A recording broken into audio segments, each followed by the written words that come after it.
Astonishing Legends would like to thank Squarespace, Best Fiends, Mint Mobile, Miller High Life, The Great Courses Plus, our contributors at patreon.com, and you, our listeners, for making tonight's show possible.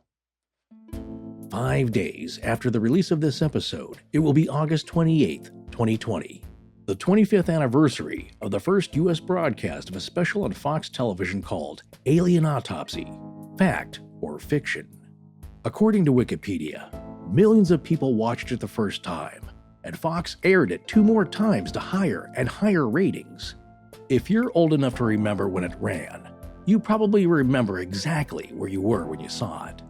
It was some of the most stunning footage ever shown on TV, and if it was authentic, which many people thought it was, and some still do actually, it was the most significant film in human history. It was proof that aliens were real, and not only that, the United States had captured at least one and conducted an autopsy on it. The anchor for this film was the 1947 crash in Roswell, New Mexico.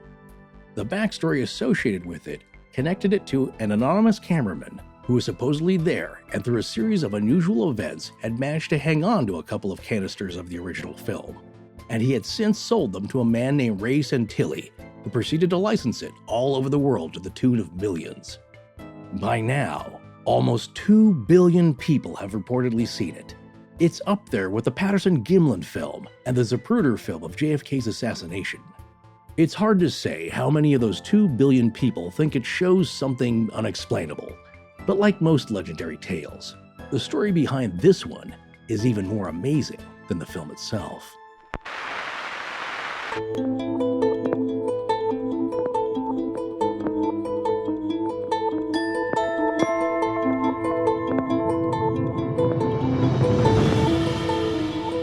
Welcome back to Astonishing Legends. I'm Scott Philbrook, and this is Forrest Burgess. I come from a different school of thought, which is the psychology of magic, which is why this film was possible. It isn't showing you what you see, it's showing you what you think you saw, and you believing what you think you saw.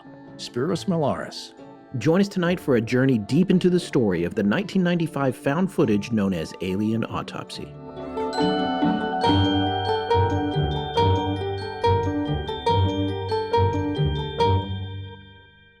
And we're back. With the way I usually say, and we're back. And then I usually say, that we are, which I'm going to go ahead and say, that we are. No, usually you say, stop goofing around, just say the line.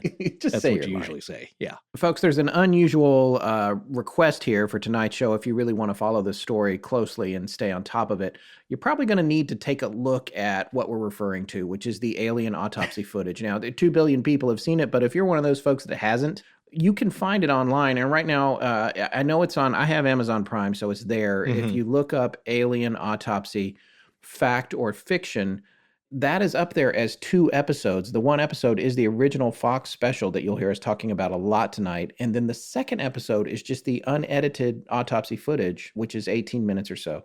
That's probably what I would watch if you really wanted to follow along with the story and understand it. So we'll try to have links. If we can find some more links here for the show notes that will take you directly to it. If we can find free versions, we'll put those up in the show notes as well.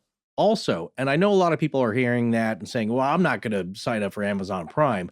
If you go to Amazon, you might be able to rent it there, but also you can see clips of it embedded with different shows. And that's really what happened to a lot of this footage. It got embedded in other shows. So as we mentioned before, the One Show movie, and we'll have links to these, of course, but if you go on YouTube, you search for One Show movie, Spiros himself put up that clip, and it's about 4 minutes, 39 seconds. It explains his position. It shows some clips in there. And also that Eamon Investigates, that's also available in its entirety, I believe, that episode in 4 parts for free on YouTube. Yes. And that'll also have shots in there. So you'll get the idea. But if you want to see the whole thing, yeah, mostly available on Amazon Prime. Well, you know what? Tonight's show is pretty amazing, and not for the usual reasons. But first, a couple of quick things. The Kecksburg shirt that we talked about has been designed, folks. Yay! Yay! Our graphic artist, Tommy Beaver, has created an amazing shirt for the 2020 Kecksburg UFO Festival and the Kecksburg Volunteer Fire Department, and it's on sale now in our store. And it is super cool, seriously. Well, of course, the 2020 Kecksburg UFO Festival was canceled due to COVID-19, but that didn't stop us from making a cool shirt. Yes, the festival is sadly canceled. And I got to say, our graphic artist, Tommy, really outdid himself. I also want to make it clear to everyone that he donated his time and the design. Mm-hmm. So that's his contribution to this fundraiser. The theme for this year's shirt is officially it never happened because, the festival. Yeah, officially the festival never happened. Right. We're not saying, though, the event itself, the incident, never happened. No, we're not saying that. But there are people in the government that probably do say that. Well, they say they found nothing. Yes. I mean, all that searching, and we didn't put anything on a truck, folks. Don't worry about it. Exactly. But no, that was very clever of you because it can be taken both ways. Well, anyway, here's the thing about this. This is a charity shirt, folks. Every dime above cost we make on this one is going to the Kecksburg Volunteer Fire Department. So if you want a super cool shirt and also want to help them recover some of that revenue they lost this year from having to cancel the festival, get to our store right now and get it ordered right away. Yes, just go to astonishinglegends.com and click on store. It's on the top of the menu there. Just click on the word store, and it will take you to our main page for our merch, and there you will see the shirt. So act now because these will be printed to order, and the first run is only going to be available for 6 weeks. But if there's further interest, we'll consider a second run. But that's where we're at right now. So head over to the store and get this limited edition charity shirt now at astonishinglegends.com. And if you live near Kecksburg, we're actually going to be sending Ronnie at the fire department a box of shirts as well so that they can sell those locally. Okay, it's now time to really dig into some dead aliens. Wait a minute. I don't know if that's appropriate. Yeah. All right. Well... Well, where do we start? It's a graphic story. It is. It's graphic both visually and that's true. And verbally. So let's do a trigger warning right here, folks. Okay. If you don't like seeing possibly real, possibly dummied up alien goo, just be forewarned. It is visually graphic, and so maybe not for the kids. But obviously, you're not going to see it in a podcast that's audio only. However, if you haven't seen it, and you go to look for it, because it's pretty easy to find. But yes, it is incredibly graphic, and it could give some people bad dreams, whether or not you believe it's real. It's very well done, which is what we're going to talk about. Yes, nothing we discuss, though, is all that graphic. Yeah, we'll give you a warning if it's bad. You don't have to worry about tonight's show. Okay, so let me do my line again. All right, here. All right, folks, it's time to operate to dig into some dead aliens. So where do we start? I have to start at the beginning with this story because this thing really made an impression on me when it came out. I was really freaked out about this. And this was way before this podcast was even a gleam in our eye. And you and I think it's possible we had maybe just met or were just getting acquainted. I think I knew of you, yes. Yeah, we knew of each other. But I certainly wasn't super focused on the paranormal at that time any more than anyone else. I had a fascination with this stuff, but now, obviously, if this were to come up again, I would be so much more analytical and trying to watch it and, bring everything to it that we've learned in the past couple of years. But back then, I was just kind of a dumb kid. I was a tape runner delivering tapes for, an editing house. And interestingly enough, Emily, my wife, at the time, worked at a special effects and finishing house in Santa Monica that put the titles together and assembled and did the final online of the Fox special. So, but we had only been in LA for like a year at that point from North Carolina. I didn't really fully understand the process of post-production and all that. I was very green in terms of what I understood about. But I knew that they were putting titles on this thing over at her office, and she was a receptionist there and was talking about it. But I think even talking about it with her outside of work, I didn't fully grasp the significance of what it was. So let's talk about that. For those of you who haven't seen this footage or don't fully know what we're talking about, this is the footage that was shown to the world in 1995 that appeared to show these scientists, and I'm using that term generically, more like pathologists, conducting an autopsy on what appears to be a dead alien laying on an examining table. Now, on top of that, this footage is being billed as lost footage that was directly connected to the Roswell crash in New Mexico in 1947. So the footage is like black and white, it's super grainy, and you see these guys opening up this being, which looks a lot like what most of society refers to as a gray alien. It has a horrific wound on its right knee, and you can even see what looks like a bone in there. And these guys are just walking around it and dissecting it, really. and you want to say, this can't be real. I mean, that's what I was thinking. This can't be real. But there's so many details that do make it seem real. There's nothing in the footage that doesn't track with the time period it's supposed to be from. So it's a big debate, and people aren't sure what to believe when they see it. But you really only see a few clips of it in this Fox special. But what was interesting about it is when it ran, certainly made a point to watch it. And they ran it a couple more times. They ran it in November, I read on the Wikipedia page. So a few months later. And each time it just kept getting more and more ratings. And I do remember talking to everybody about it. Do you think it's real? I don't know if it's real. Of course, Emily's very cynical. My wife is just like, that's not, are you kidding me? Like with a lot of people who are deniers about it. They couldn't really say specifically why it's not real if they said that, even back then. Well, look, to stop you for a second here, this is always what we come back to. The logic of a statement like that is you first have to ask the person making the statement, well, do you believe aliens exist? Is it possible that there's other life out in the universe other than our own? Yeah. A lot of times we'll get comments saying like, oh, that's totally fake. It's like, well, do you believe in ghosts? Like, no. Well, right. It has to be then fake, it has right? To be fake, yeah. That's what I'm saying. If you're not considering the possibility, then there's no film that exists or that you could show that could be real, because to you, that possibility cannot be possible. Yeah. And then the fact that this was connected to the most famous UFO crash probably in history, the Roswell one, or purported UFO crash. I'm sure there's plenty of people like, that was just a weather balloon. It was all made up. Right. But does your wife believe UFOs exist? Aliens exist? I don't You never know. asked, have I've you? never asked her. I think she Goodness. believes in UFOs and, that you can see things that are strange in the sky and all of that. Okay. I don't know Okay. where she comes down on the aliens. I'm not Well, sure. you'll have to ask. Yeah, I haven't ever asked her that. But the thing that I really remember was how much of an impression it made and how much of the world was talking about it and how much people were figuring it out. And one of the things that we'll talk about with Spiros is the benefit in hindsight of all the years of experience that you and I both had in post-production. Right. There's telltale signs that contribute to the idea that it's not real, that we wouldn't have seen when we were younger because we didn't know at that time, at least I didn't know what to look for.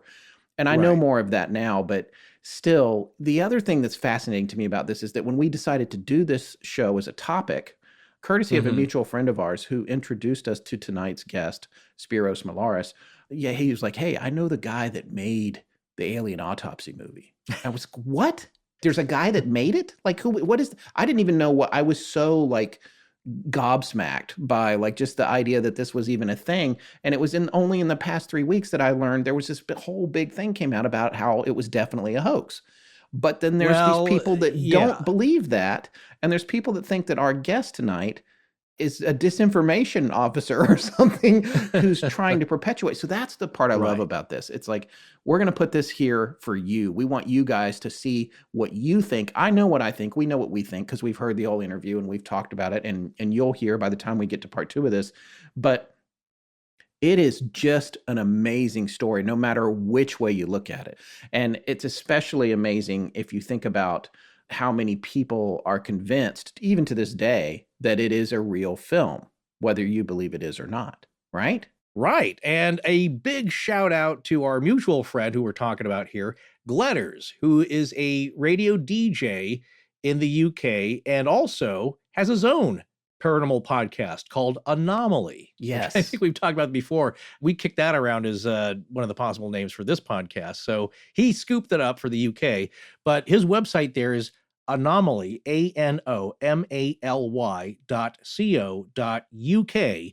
So he's got some episodes there. He's it went on hiatus for a little bit, but he's going to start it back up. And so again, a big shout out and a big thank you to Gletters for making the hookup here because he's connected over there. Yes, he is. And he's also got experience in radio, which means his podcast is probably better than ours. So, well, he sounds a lot better than us. He's actually got a decent radio voice and presentation. Yes. And I wasn't mentioning him by name because I wasn't sure if that was okay. So I'm glad that you brought that up. Well, it's happening. Yeah. It's Whether happening. he likes We've it or done not, it. it's happening. No, he's like I said, he's thinking about starting his podcast back up. There's already a handful of episodes on there with some very interesting folks in the paranormal field. So if you like all the stuff we're talking about, you'll certainly dig his show. Let me ask you this, Scott, and maybe I'm jumping ahead here, but as we said in the cold open, you might remember exactly where you were when you saw this stuff. Do you remember exactly where you were? I do. I was in my wife and I's first apartment in LA, which was a crappy little crap hole on Stanmore Drive in Playa del Rey. Ooh, and it was flimsy, and you could hear all the neighbors, and it had a courtyard. It was very Karate Kid. Remember that apartment they moved into, but smaller, much smaller. Very Californian, yeah. Very Californian. And in fact, hilariously, because our bedroom, there was a courtyard, and people would sit out there and talk at night, and we'd be trying to sleep, and they're literally like 5 feet away. And I got so irritated with it, I started taping those little glass like stink bombs to the chairs. Oh, geez. So that when you sat down, that would break open. And it worked. It worked for a while until they started. Yeah, because they would sit down, they wouldn't hear it crack, and the smell would come up, and they would go back inside their houses. Well, wait a second. Did one of them thought the other one farted? I don't know what they thought. All I knew was that I needed to get to sleep, and they were out there. I see. And there was no AC, so we always had the window to the courtyard open. But anyway, I digress. Yeah. I haven't said that in a while, that's another Philbrook mystery that we should get to the bottom of, literally. At the time, I remember I was like, this is the perfect plan. No one's going to sit around in a cloud of stink. Well, you'd be surprised, my friend. That sets the scene perfectly because I know exactly the scenario you've just painted.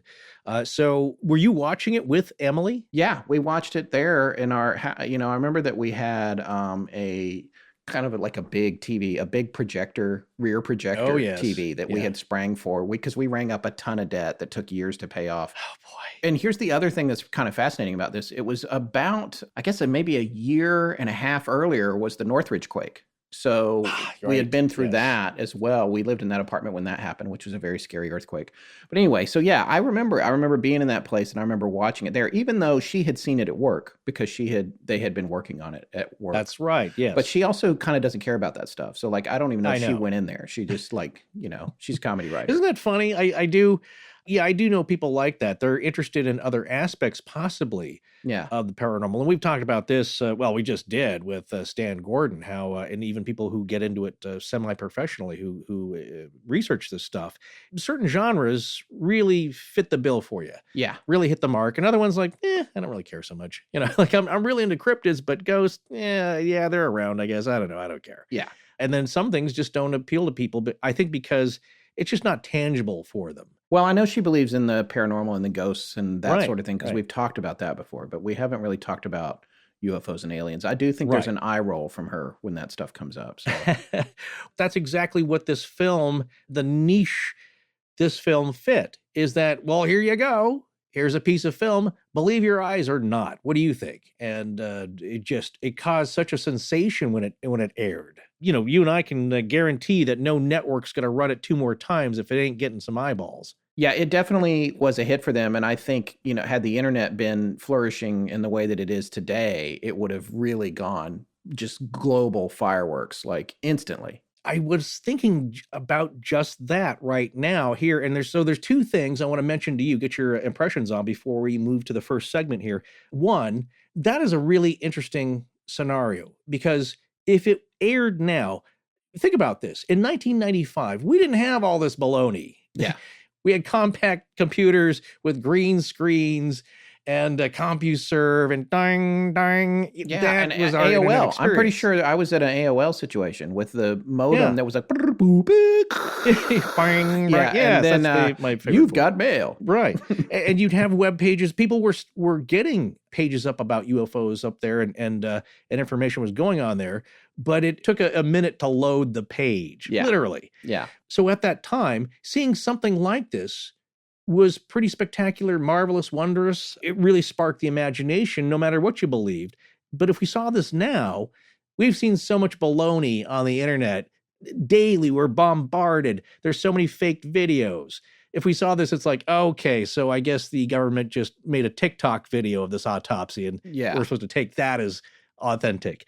Or would we be so jaded now seeing this? Or would it cause another sensation? I think we would be jaded. I think it would cause a stir, but there would be a lot more people just like, yeah, that's true. And the second thing I want to get your impression of, what did you think when you saw this? Well, okay, you and I were interested in this kind of thing before, of course. We're gonna tune in. That's gonna happen. And I think I maybe even programmed my VCR with the VCR Plus code to make sure I taped it. That's how you did it back then, folks, on VHS, because we were interested in these things.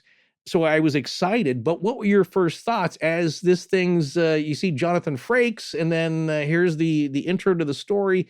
And here's the footage, folks. Well, of course, I was a huge Star Trek nerd, so I was like Right. on board there for sure. And then, Sure.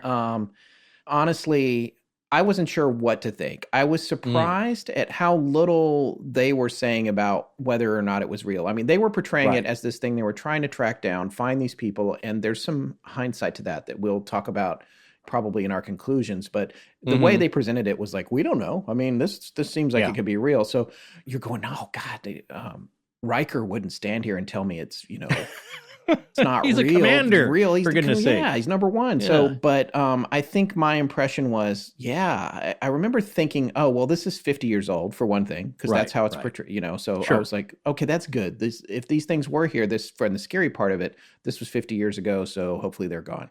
But I also remember thinking at the time, this looks pretty convincing. And the other thing to remember is TV was SD. It was not HD. That's true. So that was contributing to the look of it being hard to ascertain detail and that sort of thing. So, I can't say that I unequivocally believed it, but I can't say that I disbelieved it either. I would be lying to say that. And I think now in hindsight, a lot of people are like, oh yeah, I knew, That's what everyone does. It's easy to say that because there's stories out there now about it being a hoax, but we're going to get into that. Well, let's get over to our guest tonight. His name is Spyros Melaris. He joined us from his home in the UK. And before we get down to his involvement with the Alien Autopsy footage, let's find out a little bit about his background and what he's up to these days now that it's been 25 years since that footage was released to the world. At the moment, I'm working on two different platforms. One is holographic images. So we create holograms, life-size holograms of people, bringing back people that are no longer with us, or anything else that might be needed for a presentation within an environment. I'm actually working on a hologram of the Alien Autopsy, which we'll be able to walk around. So you can actually walk on stage. The presenter can actually walk around the table and give a three-dimensional talk, if you like. So that's something that I've been working on for quite a while, and it's now coming to a point where we've perfected it. So it's very realistic. For a hologram to work, it needs to fool you. It's not really there. So if you don't shoot it correctly and it doesn't have purpose and direction, then you won't be fooled. You will be sitting there thinking, oh, I know it's not real, but isn't it great? I failed. If you do that, I failed. I need you to say, I can't believe this. What is this? Right? I want to touch it because it's that real. So there isn't a question of, I know it's not real. You actually suspend your disbelief. The other thing that I do is I've got a small publishing company with my sister. So we publish books. Just having to reinvent the wheel because with lockdown, people are reading more and people are writing more. So it's just an opportunity to take things in another direction. On top of all this, you do magic as well, right? I've always been a magician. I don't suppose that's ever going to stop. It started off as a hobbyist, age 6. My grandfather got me interested and involved. And then before you know it, I'm a member of the Magic Circle and doing some bigger things, So that's never going to stop. That's never going to finish. When you say you're a magician, people don't understand what that means. Some people think that it's some kind of black magic thing. You got to pact with the devil, Other people think it's tricks. It's just a load of tricks. And actually, it's a lot deeper than that. I come from a different school of thought, which is the psychology of magic, which is why this film was possible. The psychology of magic isn't showing you what you see. It's showing you what you think you saw. And you believing what you think you saw. Mind magic is where I'm at. So if you met me in real life and I did something for you, it would be in your hands, it would be in your head. It wouldn't be me with a pack of cards doing things. Not that there's anything wrong with that. That's an amazing skill. I'm not very good with cards. I'm not very good. That's not my persona. So close-up is only a genre. It's only a phrase. Close-up mind magic or close-up dexterity or juggling, it can be a matter of things. So yeah, my thing is hands off. What I do is in your hands, in your head. Man, my eyes just lit up when he said he was a magician. I was like, this is perfect. It's perfect. This story is perfect. He is a magician. If he's telling the truth, he has pulled off one of the most amazing illusions of all time. It has been seen by 2 billion people, and the buzz around it when it came out and to this day is still pretty phenomenal. Like when you start trying to decide whether or not he's telling the truth and his story makes sense, he couldn't have a better description of himself than, the one he just gave us. And I love that. I think that's really compelling. Absolutely. Think about it, though. How many of the people in this, not totally in the paranormal, but a lot of them who I guess are ones that want to peel back what's going on here and maybe expose some stuff, but also study it. And I'm talking about folks like Joe Nickel perform stage magic. The Amazing Randy is out to debunk all this stuff. And I guess Joe is as well. But on the studying it side, in the mental paranormal part, the psychic ability and remote viewing and psi, Russell Targ. As a kid, that reminded me of exactly what Spiros was talking about as a kid. He was fascinated by magic, and that's why he's up there on that TED Talk, because that's where it led to. And these guys, they know how the sausage is made. Yeah. So they know the mechanics of it and what can be done and what kind of wool and how can be pulled over your eyes. That's right. And when he talked about the psychology of it, being into the mind manipulation, it's like he is a combination of a magician and a psychologist, and to a certain extent, a confidence man. Well, that's the mentalist part coming in, is that his mechanic, like a card mechanic, would be cards and your visual acuity and your sight and persistence of vision and all that kind of stuff. He's using the confidence man tricks to manipulate you. But I want to say something before we get rolling here. You could call it a good-natured fraud played on the entire world. And of course, that stirred up a lot of people. Some people just thought it was amusing. Some people didn't care at all. Some people got very angry, and we'll hear about that later, who may or may not want to believe it, or you've just wasted our time. But his purpose, and I'm not sure where we're going to discuss this and where it comes up, but I want to make this point clear. What he was doing would be the ultimate magic trick, I think you were alluding to, and that it's also a performance art piece. Yeah. But unlike other magicians, he was going to do the trick, let the world stew on it for a bit, and then show you how the trick was done. That's right. That was his whole idea. What he was thinking here was that they would put it out there for free and let people freak out about it and stew on it. And then he thought the big plan that they were all in on together was then to come back and make a documentary about how they did it, how they fooled everyone. And all the income, the business part of this, would be in that documentary. Most magicians, that's their cardinal rule. They don't show you how the trick was done. Remember that other Fox program with the masked magician, and he was exposing all these secrets? Yes. And he got death threats from magicians like, hey, dude, I just paid $10,000 for this trick. Like, how could you give that away? You never do that. But what James Randi does is that he's trying to expose the con men and the frauds and the people who do, who pull the chicken gizzards out of your skin without breaking the skin.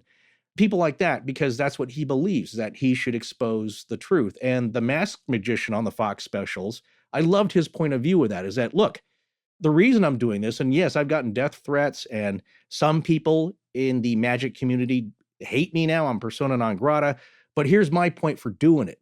These old hackneyed tricks are low level. It's Magic 101. If you're still doing this as a stage thing and charging people, you need to up your game. It doesn't matter that I'm exposing these, because this is really old hat. These are old hackney kind of things, but they're still really fascinating when they're explained and exposed. And that was his challenge to magicians. Hey, up your game. Think of better stuff. Bring more entertainment to the people. And so what's happening here is that, yes, it was a hoax. And like I said, a lot of people don't like to be tricked. They don't want to hear it. And especially if you're very strongly in the belief camp that this thing was real. But his purpose was to do this and basically document what happens when a hoax like this is pulled. And boy, did it have some effect. I want you to put the COVID crisis aside and pretend just for a moment that none of that uncertainty is going on, and ask yourself this question. Is your online presence everything it needs to be in order to be complete in the marketplace? Now think about it. If a potential client, employer, college admissions board, or recruiter comes across your website in its present form, will you be considered open for business or just playing around on the internet? Go to squarespace.com. Just check it out. Within a few seconds, you'll understand why we consider Squarespace to be the all-in-one place to secure domains, design a website, organize your online store, and finally have the marketing tools you need. To have an effective online presence today, you need more than just a splash page with some cute animated GIFs, right? You need to respond and react, customize, and update. Your brand needs to be consistent throughout every communication. Now, Scott and I were just checking out a company we were going to purchase from, and for their company name, they had an unusual spelling of a common word, probably to make themselves stand out from the crowd. So we were wondering if they were worried about people misspelling their name in the URL, or maybe their customers were going to a copycat site with a common spelling. And then we realized they weren't, because they had smartly scooped up every domain variation on the spelling of their name. They own their online presence, and you can too, because Squarespace offers a new way to buy domains and choose from over 200 extensions. Don't let others trade on your name. Be the master of your domain. We rely on Squarespace so we can own our space, and so should you. Begin your online transformation by choosing from one of the visually engaging, customizable site templates created by world-class designers from Squarespace. The building tools are so easy to use, you're not going to get frustrated and throw in the towel. The templates look great just as they are, but you can feel free to experiment and show your personality. Included with your new Squarespace site are precise analytics that'll help you expand your company in real time. Plus, you get powerful e-commerce functionality with built-in search engine optimization that helps customers find you out of a sea of millions, especially when they're looking for your kind of expertise. Check out squarespace.com/legends for a free trial. And when you're ready to launch, use the offer code LEGENDS to save 10% off your first purchase of a website or domain.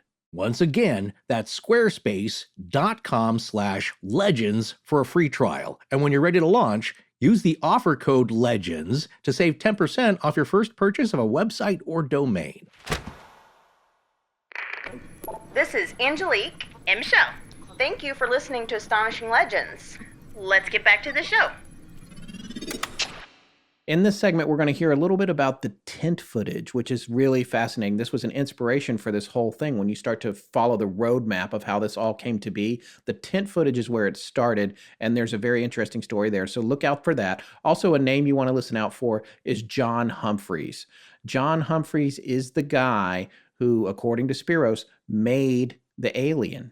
And Right. It's really fascinating because John is an artist and a sculptor and works in special effects. So that tracks. He actually has credits all over the place, but including Doctor Who. So that guy's the real deal. And again, that tracks with the possibility of this all being a hoax. They talk a little bit about how the anatomy would work, which John is an expert on, and understanding why this particular alien didn't have a skinny neck, even though that was part of the accepted description of grays at the time. This one Right. didn't, because John was like, well, you'll find out. You'll find out in a minute, because Spiros will talk about it. And then the other thing that I think is really interesting is when they go into the detail about the polydactylism. And the only reason I know what polydactyl means is because of Hemingway's cats. Oh, I thought you had 6 toes. No, I do not have 6 toes, but I gotta Ernest stop telling Hemingway's people. cats, they had 6 toes, Oh, and they still do. They continue to breed and have right. descendants. And so I found out about that. There's certain cats that have this, and I was like, well, it turns out that people can have it too.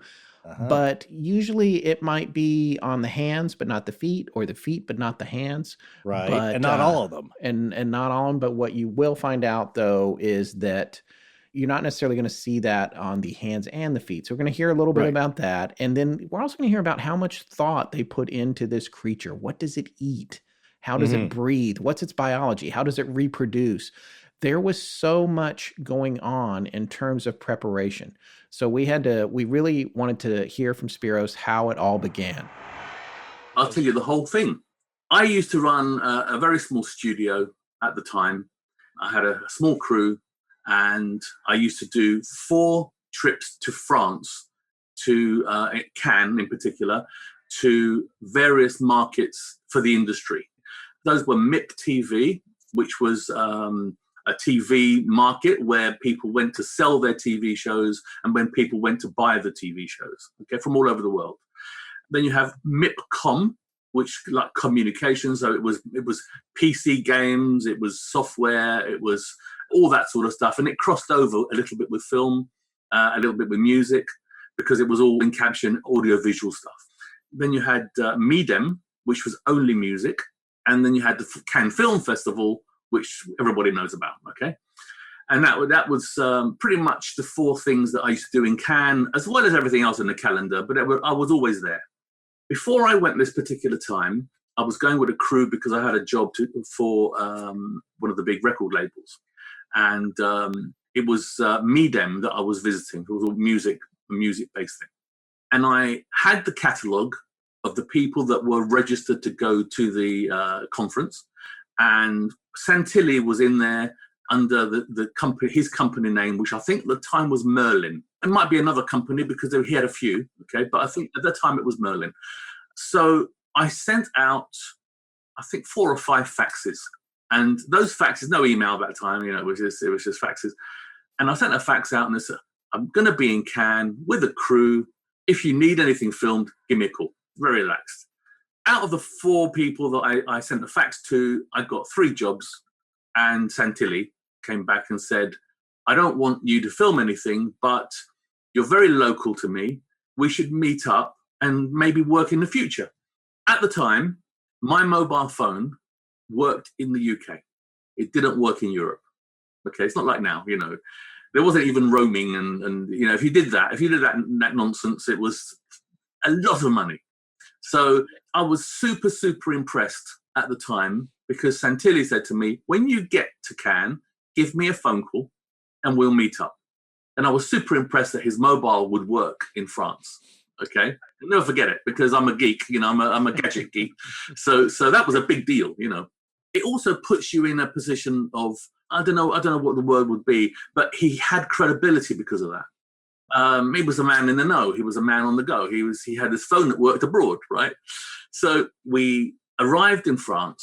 I had a big van and all the equipment and the crew, and we arrived very hungry. And I said to the guys, right, what we're going to eat? And we all started arguing about what we're going to eat. And I just said, look, you know what? You go do what you want to do. I took my assistant and we went to an Italian restaurant. And they went off for other things. So we went to an Italian restaurant, sat down, ordered our food, and directly opposite me was an American gentleman who worked for Warner Brothers. And we got chatting. He was asking me all sorts of questions of what I'm doing and what he's doing. And, at the end of the evening, when everybody's starting to leave, he said, well, it was lovely to meet you. Hopefully we'll meet up again while you're out here. He said, sorry, I didn't catch your name. And I said, my name is Spiros. And I shook his hand. And once I said Spiros, the guy next to him said, Spiros? And I said, Ray? He was sitting there the whole time.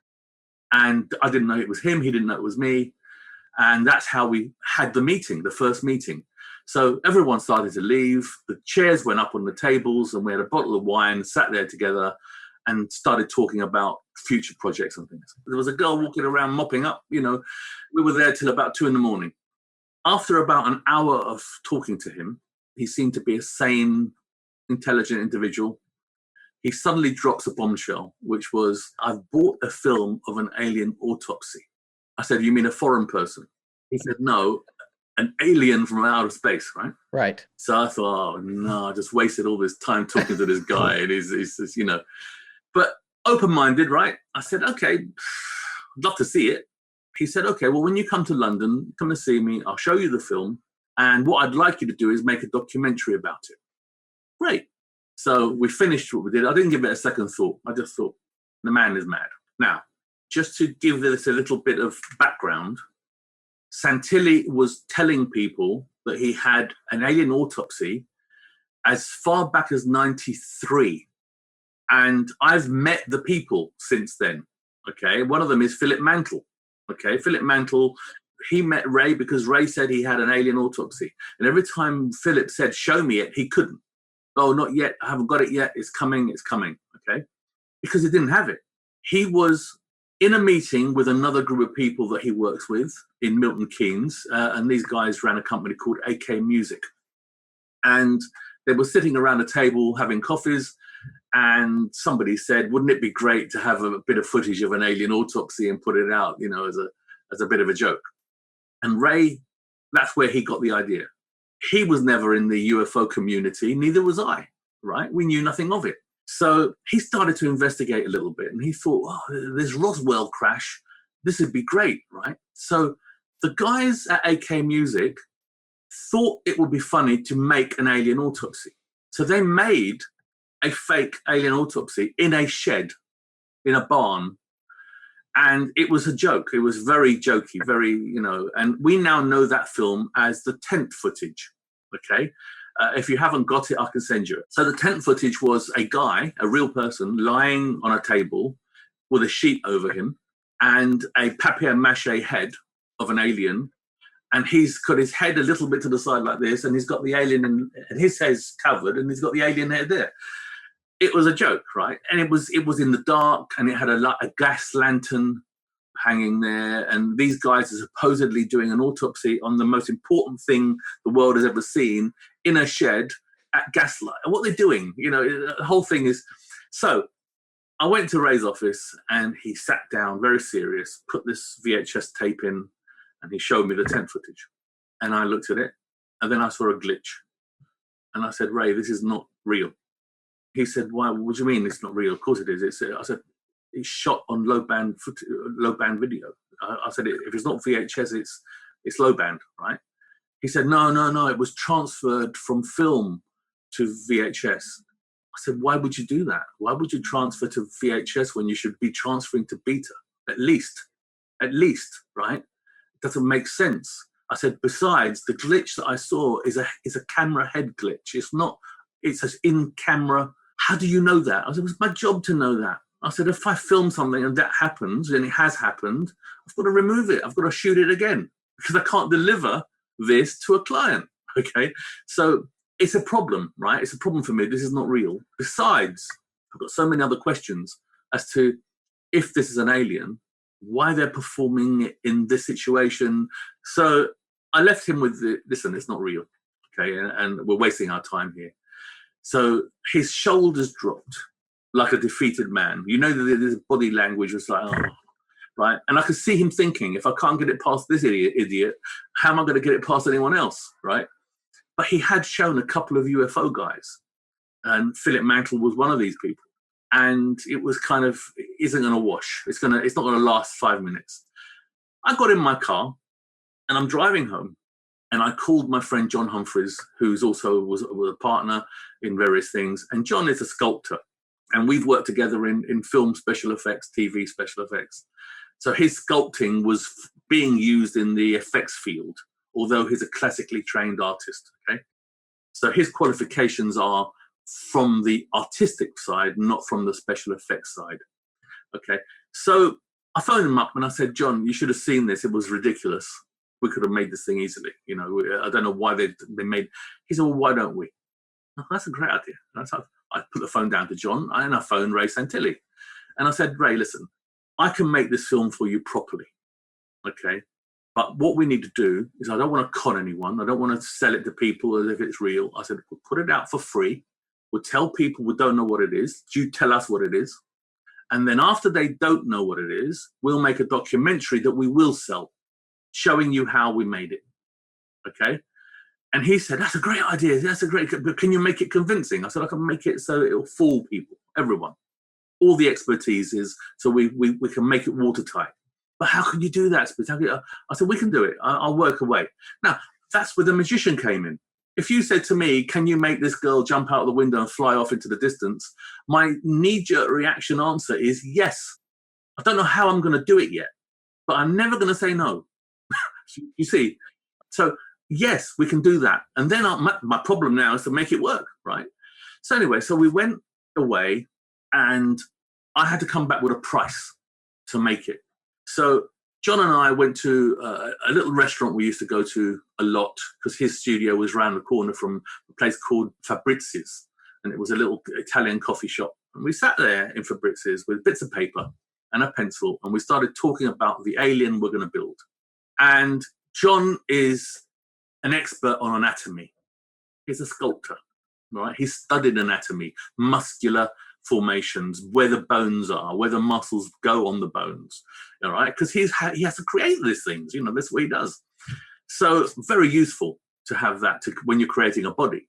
The first thing John said is, "I don't buy these thin little necks because you've got this big head like this and a little thin neck like this. Either this head is full of nothing or it can't be held up on this stem. And I would do what everyone does now. All the ufologists do. Oh, how do you know what an alien is, right? That's the get out of jail card. Well, it's an alien. How do you know what an alien is, right? And John's answer was perfect. It was not interested in what it could be. I need to make it work. How can I make this work, right? If I create this on Earth, right, it's going to flop all over the place, right? If I have a little thin neck. How do I keep it in position? And then I've got to put a metal rod up and stick the head on the end so it doesn't move. Now it won't move. It's going to look wrong. So he said, we need to make this biologically appealing. We need to make it correct. And I said, I agree with you. I said, the only problem we have with that is if we do that, we go against what people say they saw. So the eyewitnesses, I use the word with inverted commas, okay? The eyewitnesses say they saw this, and we're going to create something else. And then he said, well, what do you suggest? I said, you know what? I like it because it's a double bluff. Why would somebody create something that's different if they already have a blueprint that people will agree that's what it is, right? So by going against that, it has to be real because a hoaxer wouldn't do that. So let's do a few things that are correct. Let's have the big black eyes. Let's have the low set ears. Let's have the big head. But let's make it different in other areas, which psychologically makes sense. Let's not worry about them saying, oh, but that's not what I saw. Because you know what? You may have seen a different kind of alien. Let's use that get out of jail card. Because you're going to say, I don't know what an alien looks like. Well, your alien looks like this. There must be different kinds of aliens. If an alien came to Earth and you lined up a black man, a Chinese man, a Japanese man, an English man, and you put them all in a row, okay? And then you do the same thing again, but with different sizes. A very thin man, a very fat man, right? I'm sorry, ladies, I'm using the word man generically, okay? All right? But you line up this array of people, and they are all different. One's got a squashed nose, one's got a big nose, one's got bigger ears, one's got, well, you know what? They're all human beings, but they're different. So it's an area of, dare I say, a gray area. It's an area of doubt as to what it will be. That's fine. So we then looked at history. And we thought, well, if this is something that happened in 1947, that's not that long ago, not in historical terms. So let's go further. Because if these things are from the future, we juxtaposition to them from the future in the past. Now it becomes a really good story now, right? It becomes, so people think, oh, let's just make an alien. No, it's not how you do it. You don't just make an alien. You need to know who this alien is. You need to know how it eats, how it breathes, how does it reproduce? Does it reproduce? What does it eat? Does it breathe air? You need to know about this alien before you build it, okay? I did a little bit of research in terms of creatures in the past that had 3 fingers. None. Not humanoid creatures. None, right? How many had 6 fingers? Lots. I thought, okay. So, you know, Goliath, the giant, 6 fingers, 6 toes. Okay. Cleopatra in Egypt, 6 fingers. All right. The Nephilim, we're talking about the fallen angels in the Bible, 6 fingers, 6 toes. So if you go to Aztec or even American Indian history, you see carvings and paintings with giants with 6 fingers and 6 toes. So you know what? I kind of like that because there's a root that people will say, you know what, that has happened. Then I looked at the medical side. My girlfriend at the time, called her Geraldine, she don't want to be known. So Geraldine did all the medical research and she came back with, this is quite a common thing. It's called polydactyly. And human beings can grow an extra digit. There's not been a case on record where they've had 6 fingers and 6 toes on both hands and both feet. They have had a hand with an extra finger that comes out sideways, not perfectly formed. Others have had perfectly formed feet with 6 toes, but maybe on 1 foot. So it's a genetic abnormality. Okay, I just got to interrupt here. One of my favorite things about what he just said was that they met in this restaurant. I love that they meet in this restaurant and they're planning out the alien. It's like it's on a napkin, right? You know. Well, hey, did you know the backstory of Ghostbusters? Most of that was hashed out by Dan Aykroyd at Art's Deli. here in the Right. valley. Yeah. He used to go there every day, and over lunch and matzo ball soup, they'd discuss what they wanted the initial film to be. And it was so grandiose that he was ahead of his time. It could not have been pulled off with the special effects there, because we've talked about this before. It was going to take place on other planets and be just crazy. So yeah, all the best ideas are, I think, meted out in diners. Well, now it's time for them to start working out the real details of this thing. Yeah. Like, would it have a belly button? Why is it here? And what are its eyes like? Which I love this. Yeah. And the fact that they put this much thought into each step of it is what makes it all work, if you believe Spiros' story. Mhm. It's fascinating to me. And I think I told you this. I just crammed on Netflix Money Heist, which is, not the best name, but the because it's a Spanish show and it's actually called House Yeah. of Paper. And I don't know why they can call it that, because it takes place in a mint. Oh, that's much better. But the American one is called Money Heist. But anyway, it's really fascinating show. Yeah, it is. I love heist stuff. And the reason I love it is because of how much thought you have to put into pulling off a heist and being successful at it. And that's what this feels like to me. As he unfolds this story, it is like he's the guy that sat down. He's like, we have got to think, what if this alarm doesn't trip? What if the safe won't open? What if someone sees us walk into the building? He was doing all of that ahead of time. It's like when you talk about the eyes. Why are they black? And well, most of these aliens have black eyes, but then he took it to another level and they remove, and you see that when you watch the film, which, by the way, we have a link to where you can get the film online. And I'm pretty sure it's on YouTube, probably for free. So we'll put a link for that as well. But the other thing is, what I remember the most? It was like the eyes had tinted windows.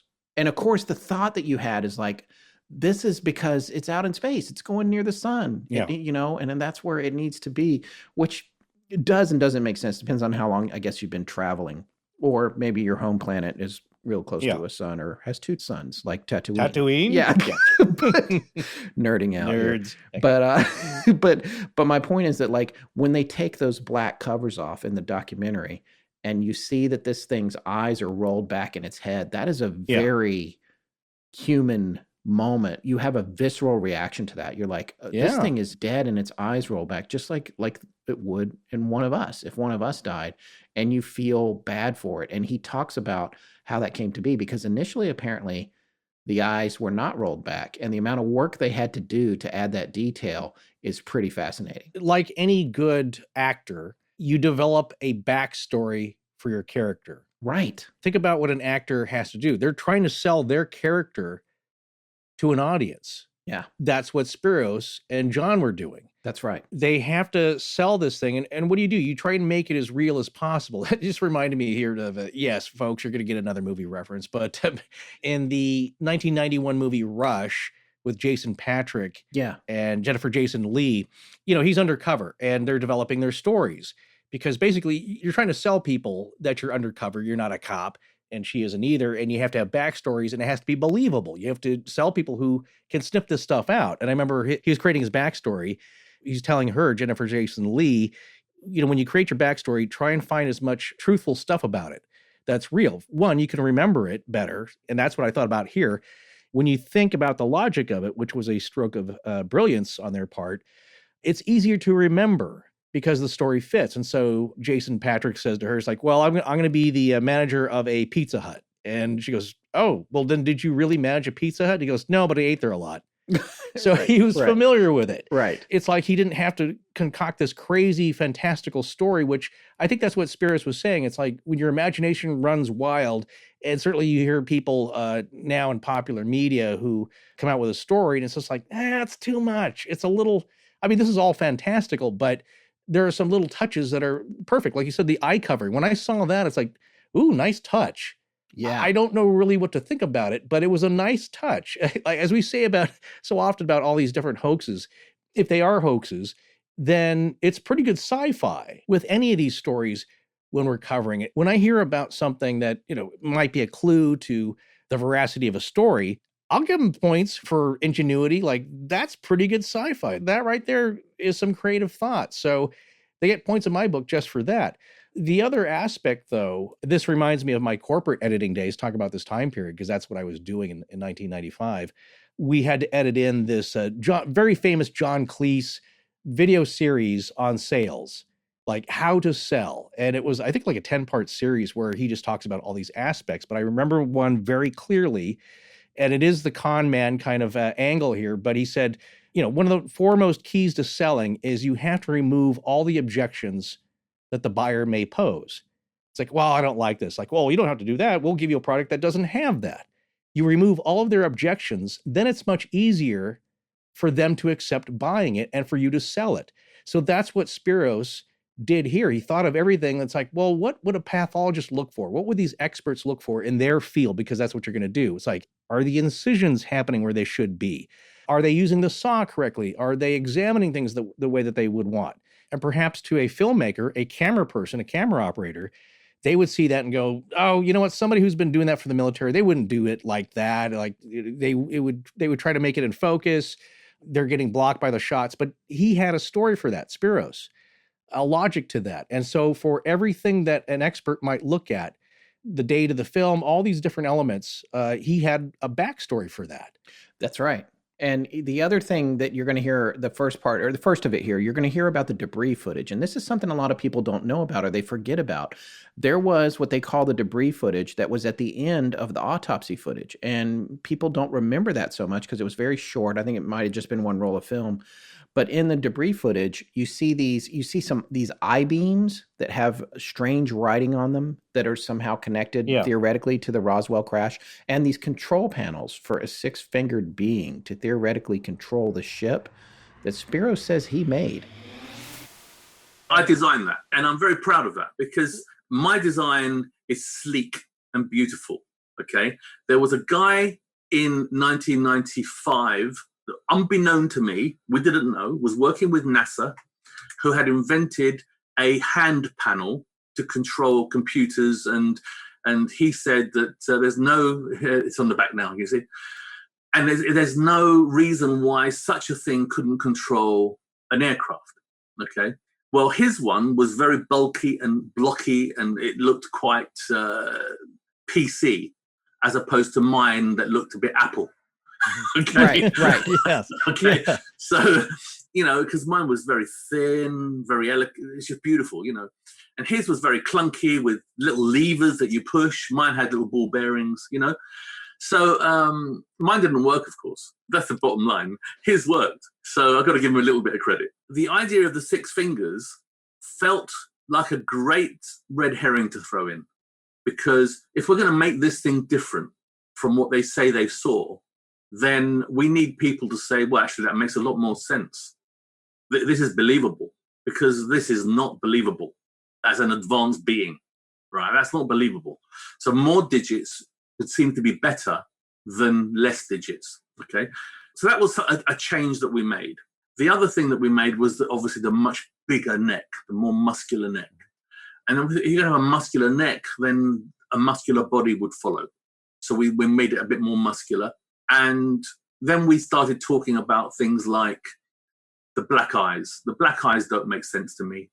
I don't see how that can work as a lens. So, all right, well, how do you know what an alien is? Okay, well, yeah, I don't know. But I do know that you have a pupil and iris, okay? And you need to be able to open and close that pupil and iris. Now, everything we've seen are these big black almond eyes, which might be what is that, the iris? What is it? Always that open? I mean, I don't get it. I don't see how it works.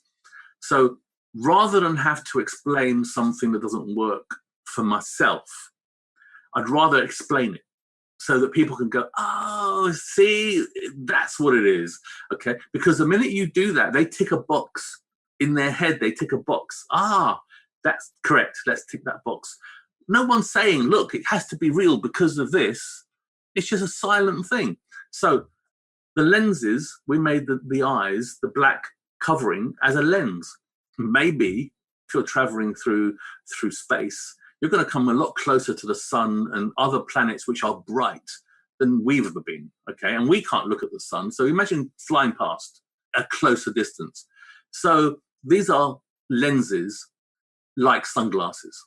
What if we remove the lenses and then we see a real eye underneath with an iris and a pupil and now a lens that can work? Because if this wasn't real, why would someone do that? Why would you go to the extra level? Well, because I need you to buy it, right? I need you to buy it. The more levels there are, like a magician will say, you thought of a card, okay, but it's now no longer in the pack. If you look in your shoe, take your shoe off, and there's nothing in your shoe. No, you take your sock off, and now the card's inside on your foot. It's an extra layer. Now, I could have just delivered it there and then, and it would be an effect, right? But no, taking it a little bit further becomes more and more impossible, to the point where you go, I don't know. Because if I just left it in the pack, you could say, maybe he put it there, maybe he did something, maybe it's in my shoe, right? It's just, all logic goes out the window. So equally with the eye, you remove the lens, there's an eye underneath. And also, we had a lot of fun with this, because John originally did the eye looking forward. I said, John, this is dead. It's dead. Roll them up, right? I'm not doing them again. I said, you have to do them again. But roll them up, because you imagine he hand painted the eye where the eye was, right? Anyway, so he literally painted the white in, then he painted the iris and gently worked in and did all the coloring. In real life, they were beautiful, not black and white. They were beautiful. And he said, why have I got to do this? This is going to be black and white. I said, because John, you're never going to get the shading right. You're never going to get it doesn't matter. Because when you translate color to black and white, if you just did it in grays, it wouldn't be the same.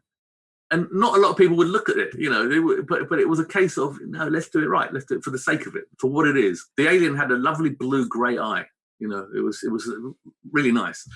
So now the eyes were rolled up into the top of the, and suddenly you're feeling sorry for it. As soon as that lens comes off, now you're thinking, oh, poor thing's dead. You're not looking at this thing staring at you that wouldn't look real.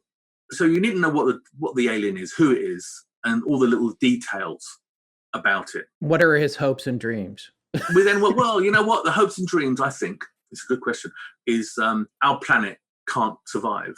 We need to find a new place to live. And we're looking. And we need to find something that has water, somewhere that has a temperature we can live at. We found Earth. Earth looks good. And maybe they've been visiting us quite a long time. Who knows, right? Lots of people say they've seen, they've experienced. And we've got to say, as logical human beings, as intelligent people, we've got to say, could be. Don't know, but could be, right? Because until we know, we don't know. So I've never seen an alien. And I'm not going to sit here and say to you, well, they're 100% real, they're 100% correct. I can't see, personally, how they can travel the distance they would need to travel, at the speed they would need to travel, and make it. So then you elaborate on that, and you say, okay, well, maybe the ones that left aren't the ones that make it. Maybe the children are the ones that make it. Maybe there's a colony on a spaceship, and it's big, and they just reproduce, and eventually somebody makes it. Maybe, right? And I kind of like that idea. I went down the road of a different way, because anyone that's been to Roswell has seen the crash site. This is not a big thing that smashed there. This is not a colony type Star Trek thing that lots of people are on it. This is a much smaller craft. So did they leave the mothership further away and come in on a smaller craft once they got near our atmosphere? Well, that's possible, right? Who knows? But what did crash wasn't big. So how many aliens were on it? Not that many. So it wasn't a matter of reproducing. And I thought, well, what about if they don't reproduce? What about if they grow a body? So they grow a body, they wear this one out, and they simply move into the new body. Okay, and then that way I can see how they can carry on. And if they have damage through G-forces or whatever, they can just change body, right? They can just move into a new body. So if that's the case, and that was our story, then it wouldn't have a belly button. It wouldn't be born. It would be grown. So let's get rid of the belly button, throw the cat amongst the pigeons, and have people arguing about it. Then I came up with this idea. Again, it's sci-fi, right? You got to understand, right? Because you say this too many times, it starts sounding real, right? It sounds like, it's plausible, but it is just sci-fi. So how do they feed themselves? How do they eat? How do they, and I kind of saw them hibernating. I kind of saw them sleeping quite a long time in the journey. So how do they keep themselves fed? So I figured, you know what? If they had two stomachs, and one stomach had bacteria that grew and reproduced within itself, and then that bacteria trickles into the second stomach that nourishes the body, then while sleeping, that would be enough for them to be sufficiently nourished because they're in sleep mode, okay? There's no energy being exerted. And then I thought, I had a book that I got it's a Uri Geller book, and it was about crystals. And on the front cover, you got a free crystal that was energized by Uri Geller himself, okay? And it was this whole thing. And I thought, wouldn't it be great to put a crystal on the heart of the alien? Because that would be like a pacemaker, a natural pacemaker that would kick it back into action when it needs to wake up. I thought, well, you've got quartz crystal watches, and it keeps the watch going, right? So maybe it's feasible. So we did that. I actually took the crystal from the front of the cover of the Uri Geller book and put it onto the alien heart and latexed it all in and made so the guy could cut the latex away and bring the crystal out. And I thought, what a great talking point. A dinner talking point, one day with Uri, and I would reveal it was his crystal in the alien, right? It was a great little. So that was kind of lots of little things like that were going on. So once we established who the alien is, we could build it. We sketched it. We thought, okay, well, if we've got a live stomach that's feeding this stomach, and then the creature dies, this stomach won't be dead. This stomach will still be alive, and it will still be producing bacteria that no one's going to eat, no one's going to digest. So the stomach will carry on to blow out, and it will just become distended. So let's make it a distended belly. And while we're at it, it might look pregnant, so let's make it look like it's female. Okay, so people will say, it's pregnant, it's female. Look, no pathologist worth their salt or doctor would look at a film of an alien and give comment.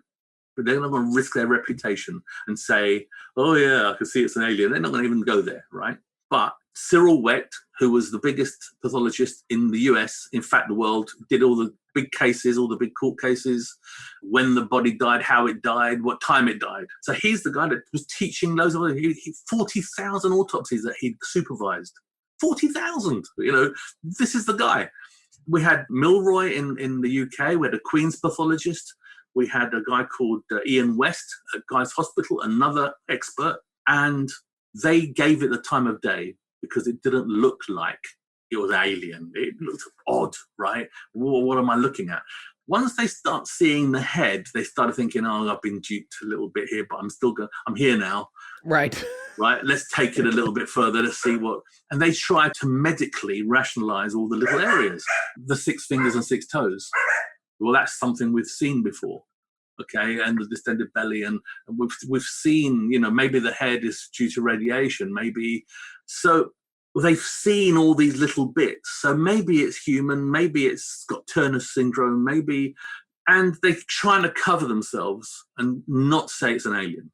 I don't know what it is. Yeah, I've never seen this before. As soon as you cut it open, it's not human anymore. So the doctors did look at it, and they did say all the things we wanted them to say.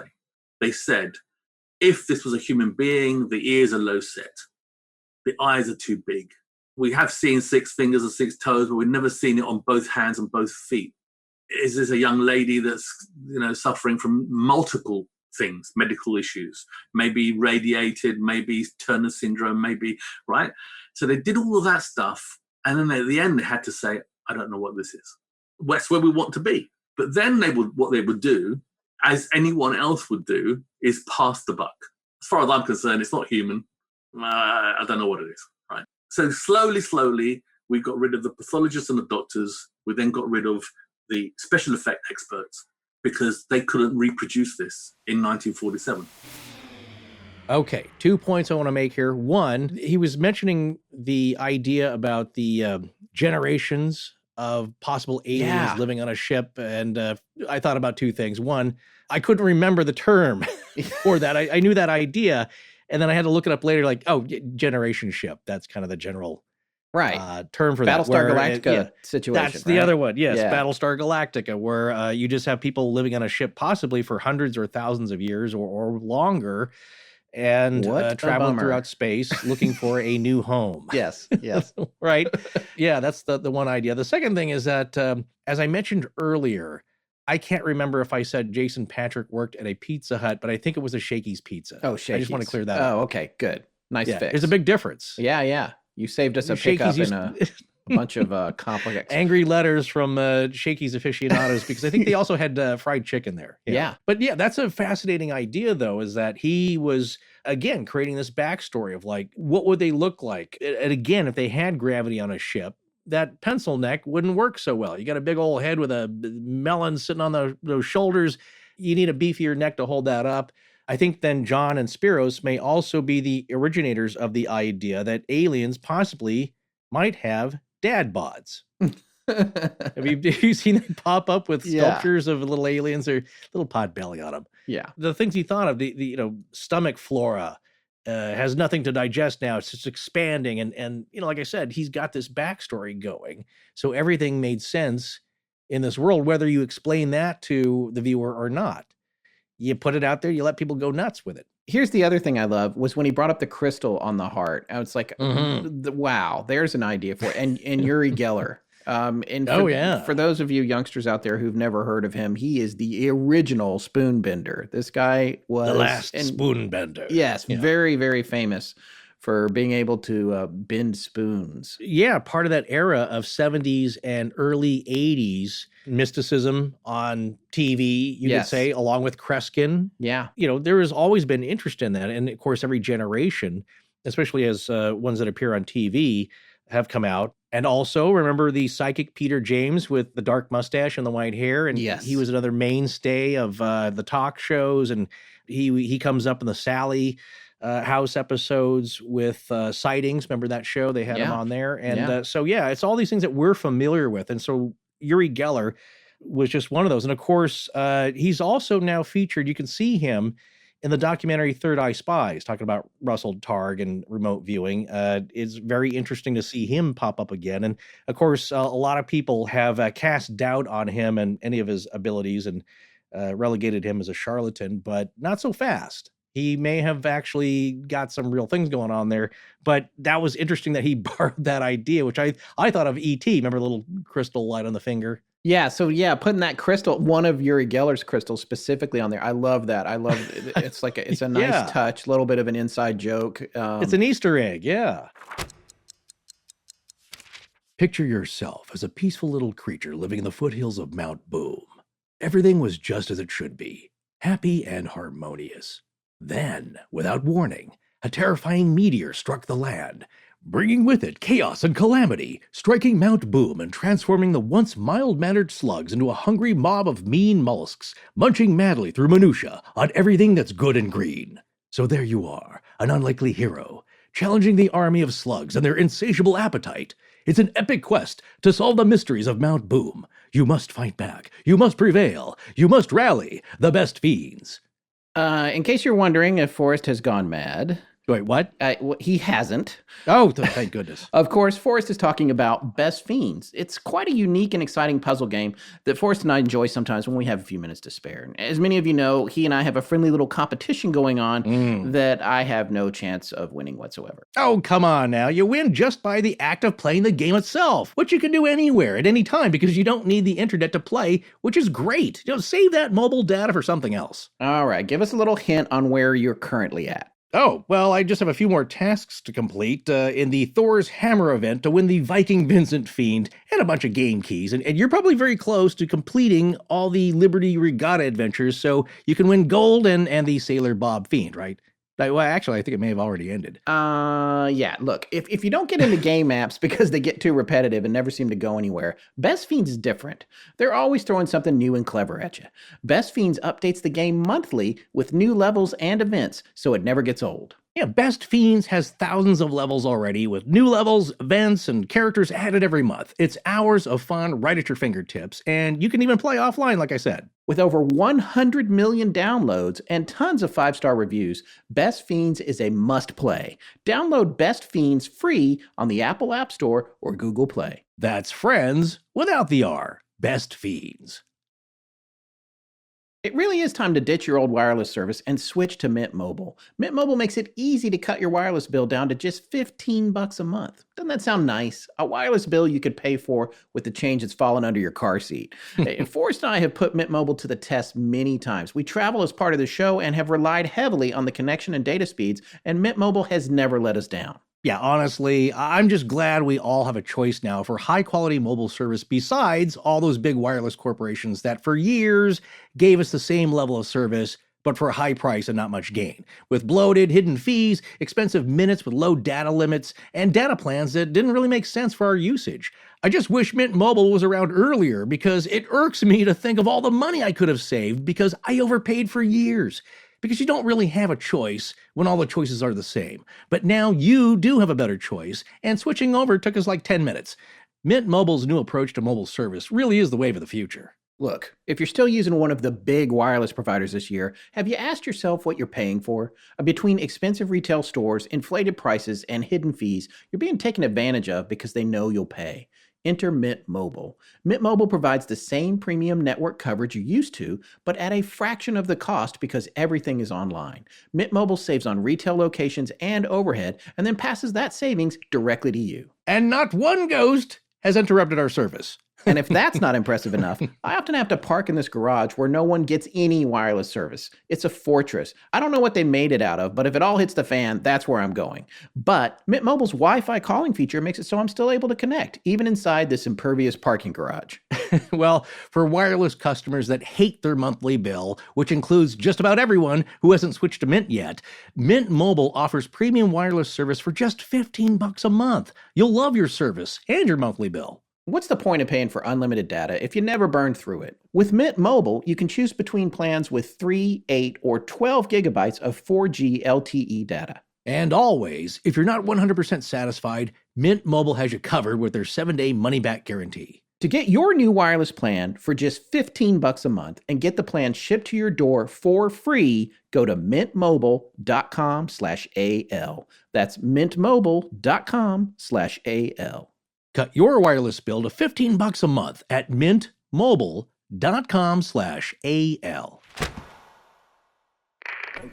Hey everyone, I'm Luke Rogers, and when I'm not chasing spirits, either ethanol or ethereal, I'm listening to Astonishing Legends. Now back to the show. All right, so in this next segment, we're going to talk about the film, and this is one of what I think is one of the most impressive aspects of the sleight of hand and sleight of mind that is perpetrated in the execution of this. If you're going along with believing that Spiros did all this stuff, this is where he actually managed to get Kodak to certify that the film was 1947 film. And this was the biggest trick of all. This was probably, I think, for me anyway, one of the most significant points of saying, okay, if this is a hoax, I mean, how could they have possibly hoaxed this in 1947? And what you're going to find out here is that this was a bigger trick than you can imagine, but the way that Spiros made it work is truly artful. What you can get away with and what he was able to do, not only with the film physically to prevent Kodak from determining that it wasn't from 1947, but also mentally in the games that he played to manage the Kodak expert who was looking at it. So I think the further you go with this and the more that you hear from Spiros, the more you're going to start to wonder, is this one of the most masterful illusions that has ever been pulled off in human history? Certainly one of the biggest ones in terms of audience size. Let's find out what he had to do to convince the world that this movie was actually made in 1947. So slowly, we got rid of the pathologists and the doctors. We then got rid of the special effect experts because they couldn't reproduce this in 1947. So in essence, what I did was we bought genuine 1947 known film of archive material, news footage, all that sort of stuff. We managed to buy a baseball game, which was shot in Roswell. So it was a college thing. And what we did was we had a genuine can. Okay, so that's nice, aged, correct for the time, with the markings correct for the time. Then we had a leader film, which for those of you that don't know, is not a film at all. It's just a blank piece of plastic with sprocket holes in it. So it's just used to wind it onto the projector. Then we had a leader film of actual film that had no images on it. What you do is you do run a bit of film on before you start filming. So that little bit of wasted film, which has the correct markings on it for the 1947 film. And then you have the actual film that was shot, which started off with the camera pointing to the ground, and he's walking along, and he lifts the camera up, and you see a couple of steps, a doorway, and then the next thing you see the guys in the dressing room getting ready for the baseball game. And you've got a massage table, like a therapy table in the middle. So nothing past the steps was usable because you can now see the guys in their helmets and the padding and the whole thing, right? So we took it up to the steps, and then we spliced my film to that film. So when you splice a film, you've got a strip of film here, a strip of film here, and you have to step it over by a frame or two, usually a frame. And once you've stuck it together there's a little step both sides, okay? Because it's one on top of the other. That gets wound on to what you just spliced onto is the actual celluloid film that I shot with the Alien Autopsy on it. What happened next was, we've got this film we'd like you to date. Okay, leave it with us and come back in a couple of 3 days and we'll do the tests. Well, why do you need so long? What are you going to do? What we do is we cut a few frames, we punch a hole in one of them, and we look at the makeup of the film. We then put some chemical on another one, and we see how it reacts with the chemical. And then we look at the actual material, footage on the material, and we'll tell you from fogging and how it's weathered, how long before it was developed to when it was shot. You can shoot a film now, not develop it now, and it will show that it hasn't been developed in how many years, okay? And they have a gradient, because they have all sorts of things, fogging and all sorts of things that happen. We don't want to leave the film with them for obvious reasons, because the film past the splice is Fujifilm. It's not even Kodak. They see that, it's blown. That's it, it's gone, right? Good cop, get bad cop. So Ray says, well, yeah, okay, well, I said, no, Ray, there's no way we're leaving this film. Too valuable. So the guy says, well, can I just see the edge markings? Maybe I can give you a ballpark. So he goes to take the film, and I said, no. I'd rather you didn't touch it. Would you mind if I did it? So I put the white gloves on, and I take the thing out. All he wants to do is look at the edge markings, right? And I reel it off, and I go up to the splice, I feel it, and I go a little bit further, and he now sees the alien image. And then I'll go back. Sorry, you want marking? There's some markings, okay? And I've put back the splice, and I've put back the alien footage. And now he's got a bit of blank film with no image on it, couple of steps, and the stuff from the original baseball game. And he sees a square and a triangle. And then he says, can I just look a bit further? I said, no, I'm sorry. I'm not feeling comfortable with this. I'll put it back. But sorry to bother you. I'm sorry to waste your time. Ray, let's go. He said, well, let's just see what the man's got to say. He says, well, from what you show me, it's a square and a triangle. And that tells me that it's this year, that year, or that year. He then brings a chart out and he shows us a square and a triangle. And it shows you 1927, 1947, 1967. I said, oh, well, we think it's 1947, right? He said, well, I can tell you for a fact it's not 1927 because that was phosphorus material and that would have a vinegar smell. It would be a whole different thing. I don't have the vinegar smell. I don't have the, he says, I know for a fact it's 47 or 67, but I can't be more precise than that. And Ray says, is it okay to put that in a letter for me so we can show our boss that it could be a 47 or a 67? So he wrote a letter that says, from the footage that I've seen, and and the title's on the can, right? So he said, Alien Autopsy. We just said it's a school project. It's a, it was a kid's thing. It was no big deal. He's not looking at anything. Doesn't know what it is. So we got a letter that said that from the film that I've seen, Alien Autopsy, it's either 1927, 1947, or 1967, based on the edge mark. That's all we needed. Let me qualify that a little bit further. This is a genuine 1947 can. He hasn't seen many of these. This is not a daily occurrence. He then opens it up, and we see the spool is a weathered, aged 1947 spool. He doesn't see many of these. The ones he sees now are modern plastic, and they're nothing like this. So he's bought it.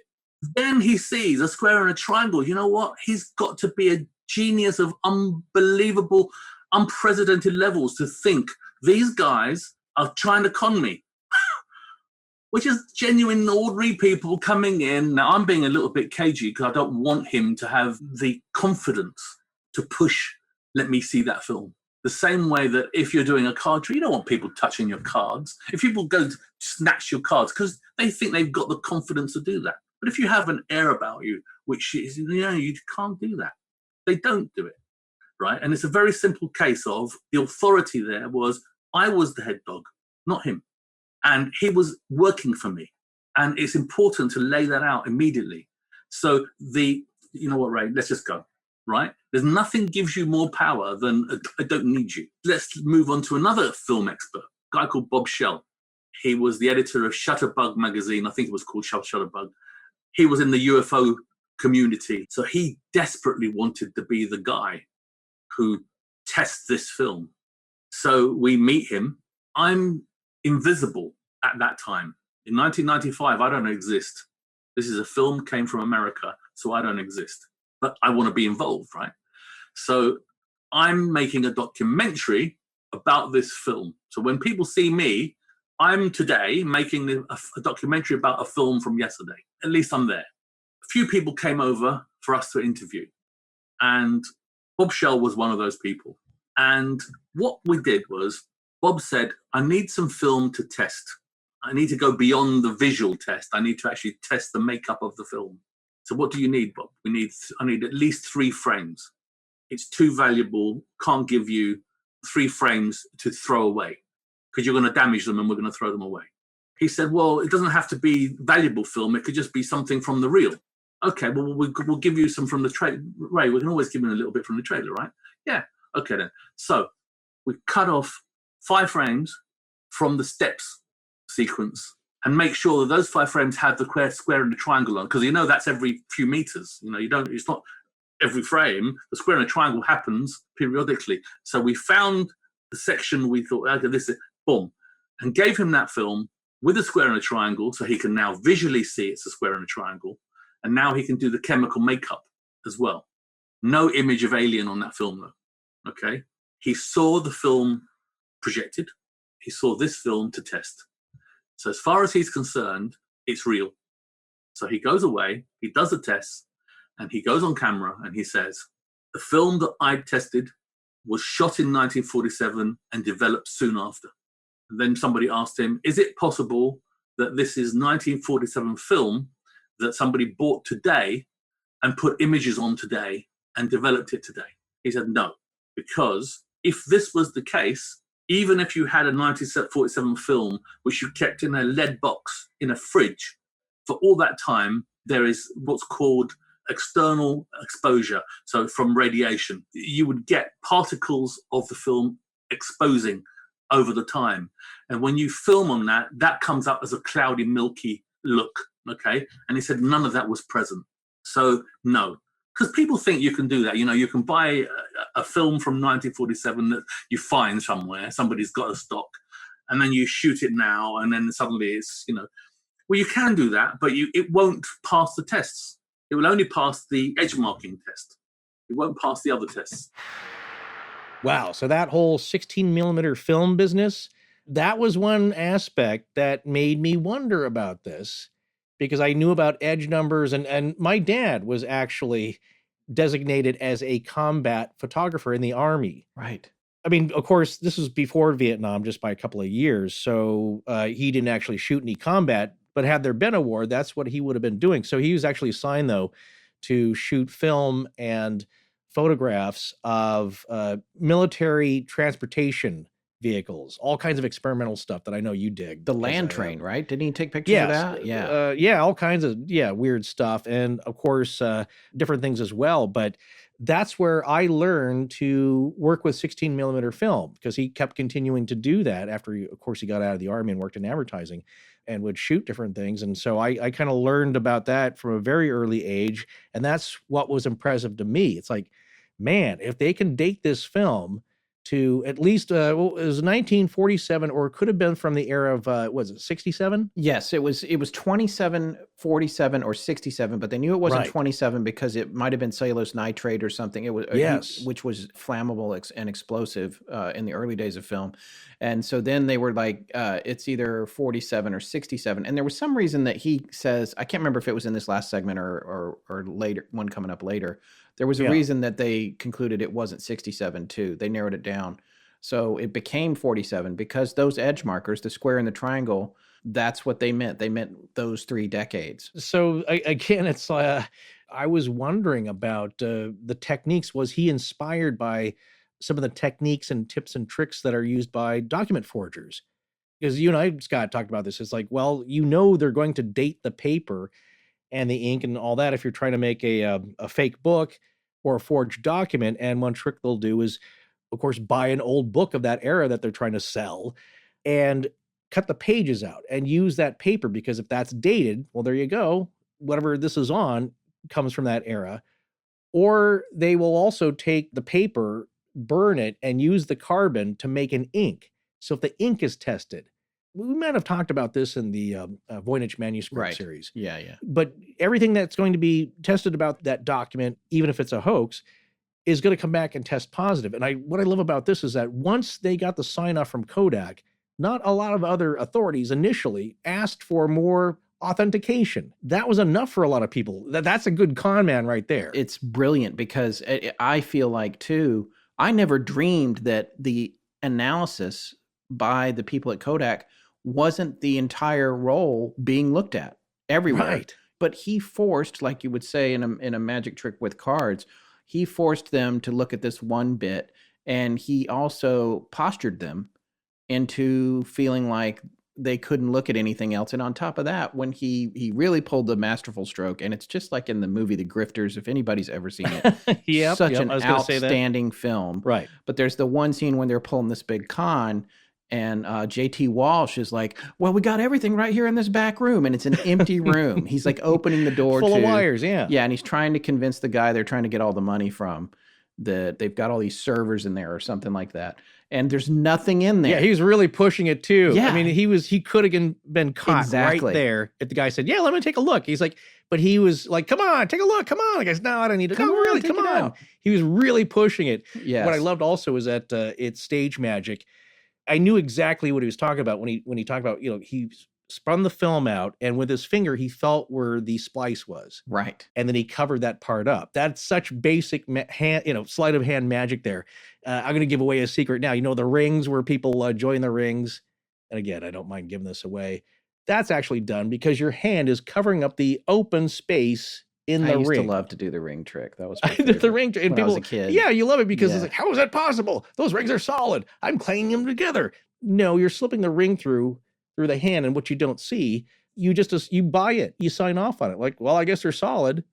You saw the one that was solid. You didn't see the one with a break in it. Right. So again, I love all these little things that he's doing, but that is a big risk. If that Kodak guy had say, like, give me the film. Come on. Yeah. It's like, I'm not going to sign off anything until I see a middle part of the film with an alien image on it, and I check that edge code there. Yeah. The whole thing would have been blown. So what a tense moment for him. Yeah. He's got to pull this off. Well, we got this next segment coming up, which is pretty interesting because what they're going to be talking about is a little bit more about John Humphreys and his work. Because one of the things in the Fact or Faked show, the Fox one, is that, they talked to Stan Winston on that, who was the consummate original special effects guy.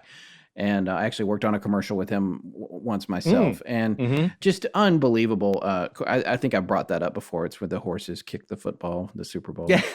It's a classic. Yeah. Yes. Winston. Is that Joe Pitka? They made the leg. That spot was Anthony Hoffman, the director. Okay. But he was with Propaganda Films. But anyway. I see. Yes. I digress. But anyway, Stan Winston worked on that, and I shouldn't say I worked with. I didn't even meet him, but the footage came from him, and we had to composite it together and all that kind of stuff. Right. One of the things he says in the Fact or Fake special, and by the way, and we're going to talk about this in part 2, there were things that he said and others say they said that got cut out. By the way, right, just about the veracity of the film, but that's for later. But he was just like, this is pretty amazing, and he had his whole crew looking at it. They had this footage of them all looking at it, and just like, I don't know how somebody could do this that wasn't a special effects person, right? And well, guess what? John Humphrey is, and one of the things that Spiros says is he's an artist first. He's a sculptor and an artist, sure, but he's got his chops here with the special effects. So that's what's really interesting, because it's not just about making the sculpture of the alien. It's also about dissecting it, which is what we're going to hear about now. We're also going to hear a little bit more about, where is Santilli in all this? He portrays himself as a major player and all the stories that are associated with this film. But let's find out what Spiros says about some of Santilli's ideas when it comes to the sculpture. We came up with the ideas of making the film, how and what it will be. Santilli's suggestions were very, very stupid, schoolboy ideas. He would say these ridiculous things. Antennas, we have antennas on this. No, Ray. Antennas on the head is no, right? Because a doctor will look at this and laugh and walk away. We need them intrigued. So in the end, I just said to John, John never met Ray until after the creature was made. I just said to John, he said, do you think I should speak to him? No, Ray's got nothing to do with the production. We're going to produce it and deliver it. And that's it. Because too many cooks, right? Everyone's got an idea. You ask 3 people, you get 3 ideas, So I said to him, the bottom line is this. The buck stops with me. If I buy it, we do it. I want to hear the ideas, but if I don't buy it, we're not doing it. And that was it. The one time I let that go, and I was right. I shouldn't have let it go. I was right. My initial instinct was right, was when we made the brain, we made it out of 2 sheep's brains. So a sheep's brain is about the size of my hand. So we put them side by side into a mold. And now we're going to then put a setting agent, something in there that's going to hold it all together. So John made the mold of the overall brain. And then we coated it with a latex skin. And then we then started to put the stuff in. John wanted to use raspberry jelly. And I said, John, it's too dark. I think we should use something, maybe gelatin, clearer, so you can see through it. No. Raspberry jelly would be good. Because he's thinking in color, right? And we did it with raspberry jelly. I don't know if you know this. We did 2 autopsies. So the first one didn't work. And that was the one that had the raspberry jelly. That was the one time I actually let another person suggest something and I went against my gut feeling. So it was a case of being that's how it's going to be, right? And I'm not open for debate. That's how it's going to be. So that's one time I was weak. And then when we made the second time, I said, John, we're doing it with gelatin this time. Look, you can't, it's a black ball. It's just black ball. You couldn't see a thing. It could be anything. So we made it with gelatin, and even that slightly dark, but you could see bits of detail, a little bit of detail, and that's all you needed. It's a case of knowing the difference between what can be bought and what can be rejected. What smells right? What smells right here? We had an option of making it in color, of course, and there was a debate about that. And I said to John, look, if we make it in color, what color's the alien? What color's the blood? Because suddenly we're in sci-fi mode again. Oh, green blood, let's make it green. No, this is cuckoo. This is just Mickey Mousey stuff. That's not where we want to be. We want to be biologically sound, right? So if we make it red, it's too human, not alien enough. But if we make it black and white, you know what? Could be anything. And you haven't got any one person saying, oh, green blood, really? Really? So in Alien Autopsy, fact or fiction, Stan Winston said a lot about the blood in the alien and like how it was oozing out so evenly. And he was really impressed because it looked really good. So how did you do that? When you're Stan Winston and you're told what this is and how it is, then you go by that description and you don't deviate. They saw a head being cut with a saw and a brain being removed, which was perfectly wet and beautifully cored. So how do we create that inside the body? How do we cast it and keep it wet and keep it even? How do we do that? Can't do it. Well, we didn't do that. We made a sponge latex covered alien. Nothing inside it. There was no brain inside it. So when we were cutting the head, we were cutting into a sponge head. Okay, and I'm saying, John, don't push too hard because it will do this, right? Just very gently, make it look like it's a bit like the mime artist that lifts up the box and pretends it's heavy and there's nothing there, right? It's acting. So, John, you're soaring through a solid skull, right? So, John, make it look like, and if you watch how I filmed it, I made sure he got in my way. I made sure that I can't get the best shot.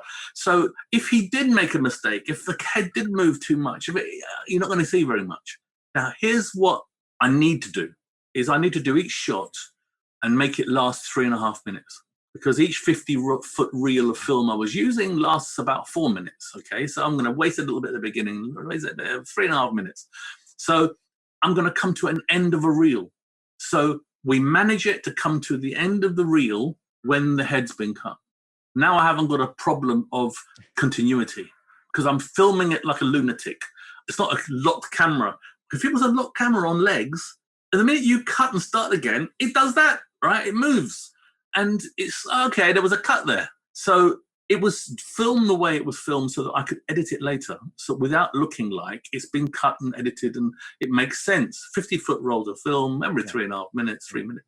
So we cut, we then took away the skull cap, emptied it because it's full of foam. We took away in the head and we emptied it. So we made a cavity. We then took the brain that we created, put it in. We coated it with fresh blood and put the cap back. And then we started filming again. And you take the cap off, and we can't do this. You wasn't asked to do it the way we did it because you could do that, right? You can't have it all set inside the head. So when it's cut, it's already there. So Stan was absolutely right. The other thing is you have a body which is full of foam. It's a sponge. And what do sponges do? They soak liquids up. So what you do, you fill it with blood. You soak it till it's all soaked into the sponge. And then you've got a latex skin, which is keeping it all in. But you know what? Air pressure and downward forces, and they're pushing this fluid, and it wants to come out. And if you make a hole, it'll pour out. So what you do is you make it all wet. So when it's finally cut, John had some blood on the actual blade of the scalpel. Just a little bit of blood there. Because the first cut, if it wasn't deep enough, all you're going to do is score the latex, and there's no blood. And that would look really bad. So I said to John, we haven't got 2 goes at this, right? We did the first one, and we had that problem where we cut it, and you had to go and cut it again because it was thicker in that area. And because you don't know how thick the latex is, you put it into the mold, you swish it around, and it just covers. But some areas it sits a bit more than somewhere. So if you've got a thicker bit of latex and you're trying to cut it with one go, you're actually going to take a couple of goes. So what we're going to do is you put some blood on the scalpel.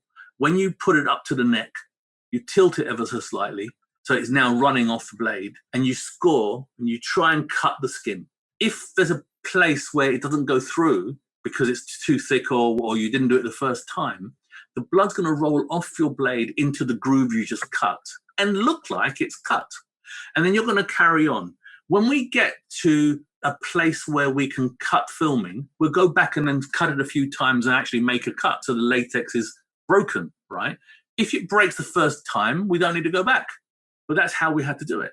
So once he cut it, what happens is you've now allowed this soaking sponge from inside to seep. So you don't have tubes squirting and spurting and anything, just seeping out, which is what it would do, okay? That's what happened, and it started to pour. So as the camera went around, it just started to slowly dry. All of the internal organs were put in from behind. So the body was put on its front before we started. We opened it up, emptied out the sponge and everything, put the organs in, and then we brought it around and we sat it down, okay? So no one's going to see the behind, right? And it just sits there. Now, what my worry was that when you've got the body soaked in blood and you've had an incision in the back, is it's going to start to drop and there'd be a pool of blood on the table. So I made the table so that it works. Now, this table is one of the things I say to people when they say to me, well, how can you tell us, how can you prove to us it's not real? Well, I can tell you, I put my credibility on the line, okay? It's a roulette table. I'm going to put all of my credibility on red. And I'm going to say, you will not find another autopsy table like this one anywhere in the history of the world. Ever. Now, that's quite a tall order because, you know what? My credibility's on the line. Because if you do find one, that's it. Not one person has found one because I designed it and I built it. So there isn't another one. I just did what I thought they would do. I got a sheet of steel, which was 4 feet by 6 feet length. Now, that's a problem because an autopsy table would be bigger than 6 feet because human beings are bigger than 6 feet. So you would make it bigger to take different sizes. This table is 5.5 feet long, and the alien is 5 foot long. And I can prove this. I can show you in the film, and you can look at this. I'll show the frames to look for, right? So I put the 6 foot sheet. I needed to wrap over the front, so I lost 5 inches at the front. And then what I've got is on the other end, I've got a little overlap. So I've got a 5.5 foot table, okay? Because I've only got a 6 foot sheet. I then put a crease into the sheet, and then I got a drill and I made tiny holes in a pattern that I drew. And then I got a punch and I punched the holes to make them go inwards and a bit bigger. If you look at them now, you'll see that's how they are, right? So when the fluids go in, they will go through these holes. They would either go to the floor at this point, or I made a tray which sits under the table that it drops onto, and then it rolls down and goes into a receptacle. Because I knew this blood is going to settle and start to build up at the bottom where the body's sitting. There'll be a pool of blood. It would have been ridiculous, right? So I had to make this table work if I'm going to make the body work. One of those stainless steel trays was a modern stainless steel cooking tray. But it looked right. In context, you see the last frame. It's not just a tray you're looking at everything. But the table, as I say, it's a one of a kind. So is it fair to say, if you cannot find this table anywhere, and I've told you can't, and I put my reputation on the line, is it fair to say, well, maybe I know something? Let's not say that there isn't any real film just yet, because that's the Santilli line. Santilli line is there was genuine film, it got destroyed, and then there was a few frames left, and then Spiros made this film, which is a reproduction of the film that was there.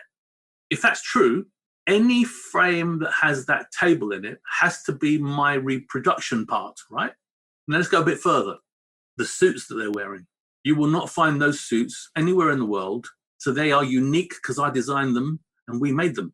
I cut the pattern and my girlfriend stitched it on her sewing machine, okay? So these suits are not real. And I can prove it again, a million times I can prove it.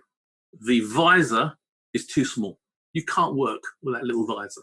Why would you have such a small visor like this? You'd have a big one like this, right? You'd be able to see what you're doing, but not unless I don't want you to see the face. I don't want you to see the person, so I made it that big, okay? So that's not practical. But that's not all. The suits have no air supply because they would be pressurized and nothing outside would affect the inside, right? But they're not. So for that going in and out, which means the air outside is going in now, has to be. At one point, we actually cut holes in the top of the head because they couldn't breathe in the suits. I originally shot the first film with my partner, Greg Simmons, who he plays the soldier in the debris footage with the hand panels. He couldn't breathe in the suit. He's got asthma. And after the first one, he said, I can't do this again. So my girlfriend said, we persuaded her to step in and be the assistant. In the second film, it's her, not Greg. But there is a frame where you see Greg walk in and walk out. We got the suit, we may as well, because I had a suit made for me. So that when I did the wider shots, I was always wearing a suit. Because if I was seeing a reflective surface anywhere, I can't monitor that. And later, NASA did that. NASA looked at all the reflective surfaces to see what they could see in the room. So the last thing I wanted was for them to see modern redheads and blondes or lighting, or to see me in a Nike t-shirt, right? For example. I had to be very careful. So I was wearing the same suit as they were wearing. And when I wore my suit, I filmed with an original Bell & Howell Filmo. One had a fixed lens, and the other had three fixed lenses. The turret lens, yeah. You can turn to wide angle, telephoto, what have you. Now, the problem I had was I didn't have two goes at this. Once I made the body and cut it open, I can't go back and do it again. If it was a movie, we would have 5 or 6 bodies, and we would shoot it from different angles, and we would do it again and again and again, and we would get every shot perfect. I didn't have that luxury. This was a one-take thing. And whenever I stopped filming to change the film, I would stop the clock on the wall. So the first one was a good dry run. We didn't intend it to be, but it was a good dry run. And a few things happened which made the second film better. What we did do, which was a lot better in the second one, we knew our way around the body. We didn't have a rehearsal before. And the cutting of the skin, for example, you don't know till you cut it what it's going to do. And once you've cut it, it's too late. The other thing that happened by having to do a second one was we ended up with a damaged leg, a damaged right leg. That wasn't deliberate. That happened because the second one we made in a hurry. It's an expandable foam that you pour into the mold, and it reacts and bubbles and it fills the mold. And there was an air bubble caught in the knee. And what happened was when we took it out of the mold, the knee flopped. What do we do with now? Well, let's make it a damaged knee, right? So we cut the knee open. I sent John off to the butcher's. He got a knuckle joint and we put it into the leg, and it looks like it's been shot from behind. That was the idea. I don't know if you know this, but I'm a little squeamish. No, So I didn't enjoy all the sheep brain discussions. I mean, I think I do- could, like, if I had to do this gig, if I had been there and had to put all these guts inside this thing, I Right. could have done it. I could suck it up and get it done. But That's making the sausage. yeah, I just I really, do know that you don't like shredded barbecue. I don't, but that's not Because- about squeamishness. That's just about texture. Texture. Yeah. Well, that's what I'm saying. The juiciness and the barbecue Yes. sauce and the shreddedness. You might have lost it. I don't when love it. when the sheep's intestines came out. I'm not considered a true North Carolinian if I don't I like know. the That's pulled pork okay. barbecue. Actually, I do eat it. I do eat it. I just don't love it as much as everybody else. I hear you. I totally hear you. One of the things I thought was really fascinating was when they talked about the knee, because when you watch Fact or Fiction, Right. then you hear these pathologists, that the one that he mentioned earlier, Sirowecht. He was another guy that you heard a lot about, like Melvin Belli, with the Zodiac case, and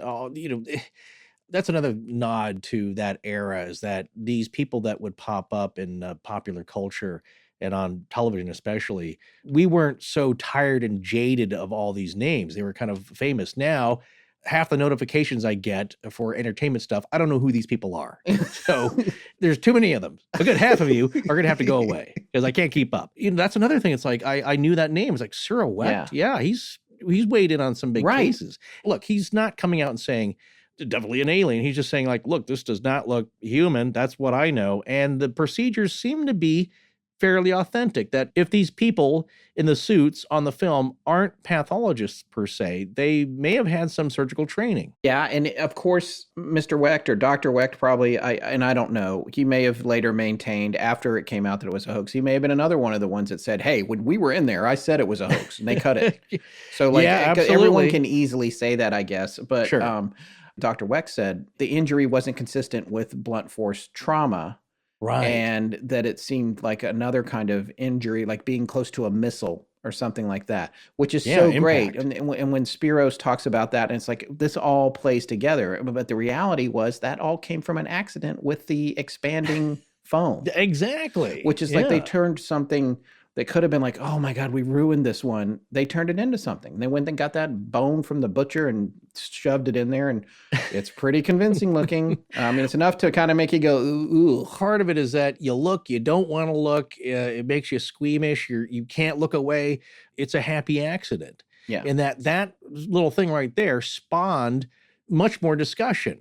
And especially like when Dr. Sirowecht said, I don't know, it could have been a missile explosion. Like, did it get shot down? Is that what happened? Right. Then it's a whole new story about Roswell.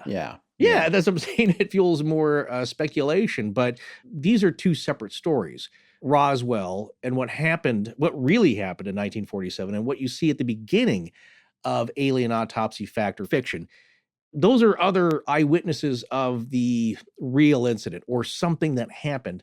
This is riding its coattails and using that fuel to gas up its own story. So it's also perfectly dovetails into that, because it's like, well, there you go. You've all heard about this mystery. Here's the film from it. And it elucidates the visual aspect that everybody just had to imagine before, but now you can see it. So it's coloring in this blank spot in this mystery that we've all had with us since that happened. And it's showing you. And so, yeah, there are things that can be argued. Did that look real? Is that the way it would happen? What about the props that you see and all the artifacts? But for people that were willing to give it more consideration, well, here you go. So it fulfilled that need. This summer, Miller High Life, along with all of us from Astonishing Legends, are raising a can to the simple moments worth celebrating. Boy, ain't that the truth. All you need to do is take a gander at the big old ugly world out there, and you just want to remind yourself, hey, you got it pretty good. And we really do have it good. It's so easy to complain about everything, but taking a deep breath and really appreciating the small wins helps a lot. Savoring those pleasant little moments of satisfaction that come and go so quickly. And get overlooked, unfortunately. But you really don't have to look that hard to find the ups that outnumber the downs. You just need to be in the right frame of mind. Absolutely. And Miller High Life, what they stand for is a brand. It goes hand in hand with that. Unpretentious, quality, refreshing, accessibility. It's a brewing legacy created specifically for folks who want to appreciate the good, simple things in life. Sometimes you just want something familiar and uncomplicated. I'd forgotten just how much joy and satisfaction there is in a domestic chore well done, then topped off by the crisp, clean, unpretentious taste of a full-flavored lager like Miller High Life, especially when it's as hot as it's been this week. Woo! Oh, man. Everywhere else in my place that's more than 15 feet from the air conditioner, it's like 84 degrees. I'm not kidding. Except for the fridge, of course, where the Miller High Life is ice cold. And there's really nothing like a crisp, clean lager to quench your thirst. You certainly don't want to reach for a sugary soda. Miller High Life's a straightforward quality beer that's within everyone's reach, and everyone should reach for one. Plus, it goes great with just about any summer food. And you gotta love these new limited edition collector champagne cans. This is some pretty cool artwork to be sure, so go check them out the next time you're at the store. If you can find them, pardon the pun, because they're sold out around here. I have to add, too, that we're getting all kinds of positive feedback, not only about Miller High Life sponsoring the show, but from people who love the limited edition cans. And the beer even better. Plus, I just picked up a case, so I don't know what y'all's problem is. I don't know. People around here are probably hoarding it with the toilet paper. Look, I think so. I'm not surprised, though, because at its core, Miller High Life was created to bring pride to the simplest things in life. Miller High Life. It's the champagne of beers. A quality beer within everyone's reach. Celebrate responsibly. Miller Brewing Company, Milwaukee, Wisconsin. Now is the time to learn. Become more informed, creative, inspired, relaxed. All with the Great Courses Plus. Boy, do we love this streaming service. Yes, we do indeed. So here's a question for you. If our listeners could watch one course for free, any course, what would you recommend? I gotta think about that. You know what? The first thing that comes to mind is that there's a really engaging course on the Federalist Papers. Being an election year and all, I think people would be enthralled by the many debates surrounding the Constitution. The Federalist Papers are essentially essays which defended the key choices of the framers as they set out to create the new United States of America. Plus, honestly, we just don't teach our kids civics anymore, like when I was growing up. So that'd be a really good course for any kid who's starting to pay attention to politics, and they could really get a lot out of it. I think anyone would really. Yeah, it's certainly something to watch together for sure. And I have wanted to know more about those papers, so that's actually a pretty good suggestion. So what about you? What would you say? Oh, well, I think I have a pretty good suggestion here. I was thinking that with the nature of the show being what it is, a great recommendation would be to check out the lecture, How Science Shapes Science Fiction. Whoa, that sounds super cool. Yeah, right. It's right up our alley, right? Well, the classic genre of science fiction is much more science than fiction. Sometimes people confuse that with fantasy and adventure, but it's the science that fuels the story and provides the conflicts and resolutions. Specifically, this lecture considers how authors decide what science to use and what science to disregard.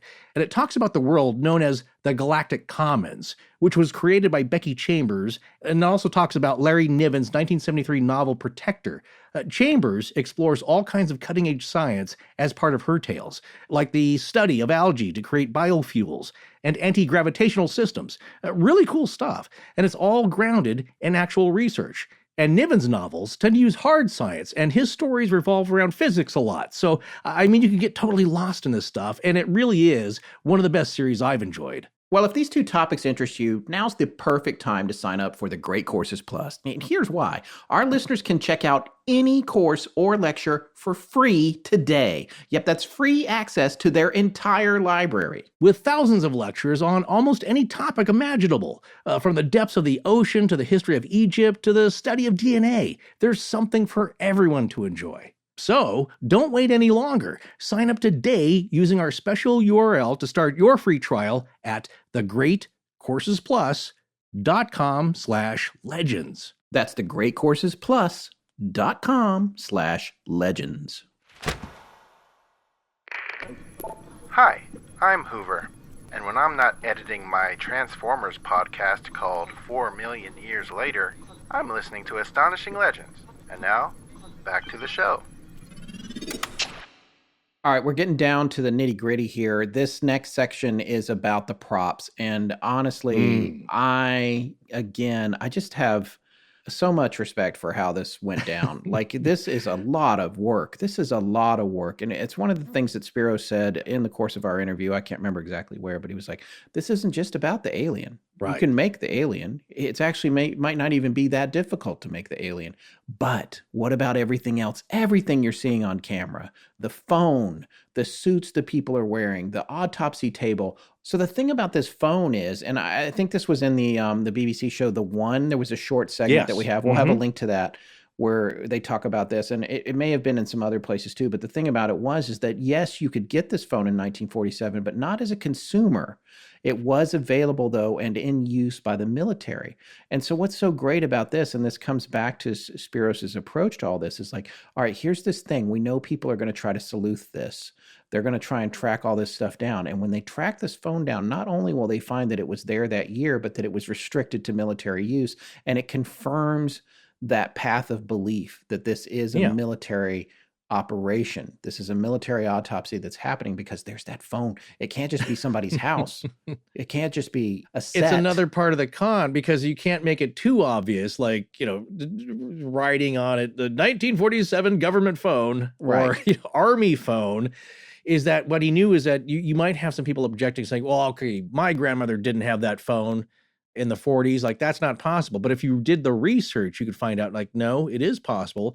And the military and the government were using that type of phone. Not for everything, but it was available. So it's a possibility that leaves it open. Yes. And so you're going to hear him talk about that in a minute, but it is one of my favorite parts. The phone, the clock, and also just the fact that, you know what, we might be on a set here. Had you ever thought when you looked at this, anybody who wondered if it was real or not, that you only saw two walls when you were in there the whole time? In like 18 minutes, there were just two walls. I don't know if we're talking about this now or saving this for later. I'll talk about this now because I'll probably forget later. Is that when I first saw it, that was one of the things that kind of put some doubt in my mind. Oh, really? You bumped on that, as they say in Hollywood. Well, of course, I'm not looking up on the crummy early internet what phones were put out when. I'm not going to get too into the weeds with that then. But, I've had a lot of relatives in the military and heard stories and descriptions. And again, my dad had some photographs that he had with him around, at least this would be the early 60s, and hearing stories. And it's like, okay, in 1947, wouldn't that autopsy room look a little more sophisticated? Yeah. You know what I'm saying? It's like, it does not look like a white tiled, which you're used to when medical procedures are done. Right. That if some goo got on the wall, you're going to have to cut out that portion of drywall and repatch the wall. Yeah, it didn't seem right. And if it was going to be, okay, so let's say you were at the 509th Bomb Group wing at Roswell, and they had to do it right there. These things are rotting horribly, that's also part of that original story. Yes. Talked about by one of the nurses apparently that was there. So they have to do it right away. Those things are evaporating. And so there's a makeshift morgue where they can do an autopsy right away. It's like, it still wouldn't look like that. So look, they did the best they could for a flat in North London. And hats off to him with a window. The window was a nice touch. The observation, the operating theater window there was a nice touch. And it adds another character. It's what we call production value. And also, Scott, beyond the two walls, mise en scène. Which is, it's the world that exists outside of the frame that you see. It's a very complicated and difficult term, but that's what I learned in film school. It's the world you're creating beyond the frame lines that your imagination fills in. So when the production value is decent enough, they don't have to get too elaborate. But I did bump on that a little, and I wondered, I don't know if it would kind of, that's not ringing true. And again, it was enough to make me write it off. Because again, I knew that there would be props in there, that there are some wonks that are going to look that up. Did that tray exist at that time? I wasn't going to do it, but I knew that that's one of my impressions upon seeing it the first time. It's like, God, I'll bet there's going to be people that research this stuff. Was that tray available? Did the Army use that type of saw? All these things. And it's also another clever scene, I thought, in the movie Gattaca, where Ethan Hawke's character knows he's going to be checked out. He's also trying to sell a story of another persona that he's adopted. So he leaves a hair in a comb that's in his desk. Now, most people aren't going to check that out. No one's going to go into his desk. But Uma Thurman does, because she just wants to make sure, is he what he says he is? And of course, she has that hair analyzed. And there you go. He's checked out. DNA-wise, he must be the real deal. But of course, that hair is actually from Jude Law, who he's borrowing his identity. There you go. If you find that, that's going to seal the deal even more. The other interesting thing about Gattaca is that my good friend Maya Rudolph, that's her very first movie, 1997. That's right. Yeah. She was the nurse. Yeah, she was the delivery nurse. Yeah. Delivering the baby. But yeah, it's one of those things where, again, the amount of thought that went into all this and trying to cover your tracks. And of course, there's always going to be a few things that you couldn't get to or you forget about, but you just have to throw caution to the wind at some point and go with it. All right, so we're going to come back into this next little segment here with Spiros, and this starts out with another thing that's really fascinating about this. It's the intrinsic financial value of this film. It's big, and the amount of work that he has to do to protect it from losing its value, either for the reason of it as an investment, but also to protect the illusion of it, because those two things go hand in hand. They're going to lose everything if it gets out that it's fake, but they're also going to lose everything if someone else is able to sell frames from it or have it leak out. So he's running around trying to make sure that anyone that ever handles it, A, isn't able to take anything away from it and sell it themselves, and B, isn't able to look close enough at it to realize that it might not be real. You mean the mise en scène? No, I didn't mean that, but yes, it was nice. I always think of mise en place, where you get all your food ready before you. But yes, I do remember mise en scène from my communications degree in studying film, but I did not really remember what it meant. So thank you for that. Again, and I said it again because I think I may have forced the French, the crummy French accent too much and said mise en scène. Which is probably incorrect, and you're going to get French speakers saying like, "Please stop." All right, let's get back to Spiros. If you had one frame of this alien, it was worth £20,000 to the News of the World newspaper. That one frame. Forget a whole movie, a little frame. So any one of the people that were working in the crew, £20,000 was a lot of money. So how difficult would it have been for somebody to just, you know what, they won't know it's me. When I went to the lab to get the film processed, I made arrangements to go in after the place was closed and to stay with the engineer. But it's very valuable film, and I don't want to let it out of my sight. Please don't think, I don't think you're going to do anything with it, but it's important to me. Please, can we do this? Yes, you can. So I went along. I was with me, John Humphreys, and with Geraldine. And we all went out. It was about midnight. And we went into the place, and the guy put it through the machine. And when it came out, every roll was 50 feet. So he would clip a little bit off and splice it. And I would pick up that little piece and put it in an envelope. And I was following him around, picking up the little pieces, off the cutting room floor into my envelope, because any one of those frames was worth 20 grand. I wanted to just get rid of it. I didn't want to use it again because it wouldn't marry to this one. So I couldn't use footage from this one to this one and make up a good one, right? I couldn't do that. The other thing is that Ray had told people he's got an alien autopsy and they want to see the alien autopsy.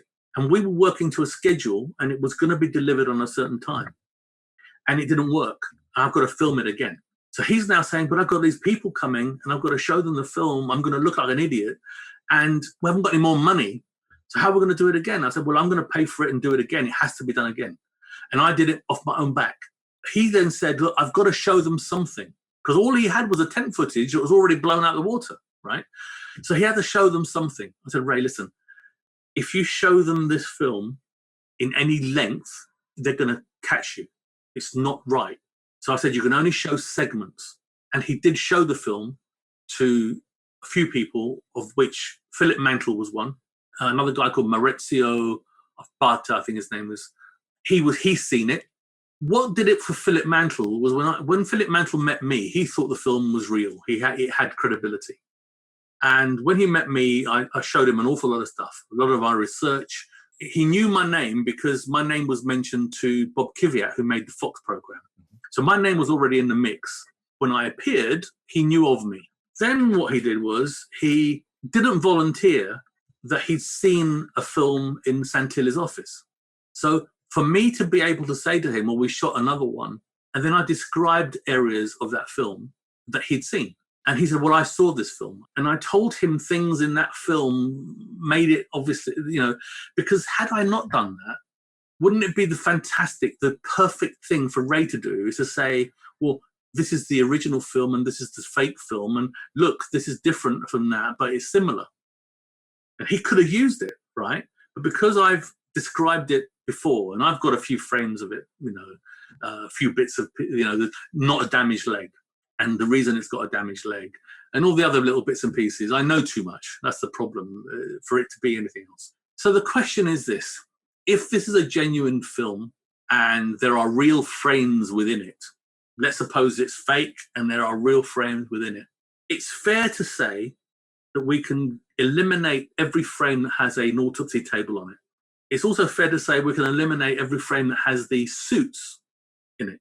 We know the guy behind the window is fake because he's come forward and he's spoken. So that guy behind the window also, any shot with him in that, is fake. When you have a film that has a beginning and an end and a continuous shot all the way through, everything from that film belongs to itself. So if you've got a shot at the beginning of an alien head, but it carries on moving, and then you've got the table, then the shot with the head at the beginning has got to be fake because there's a table in the same shot.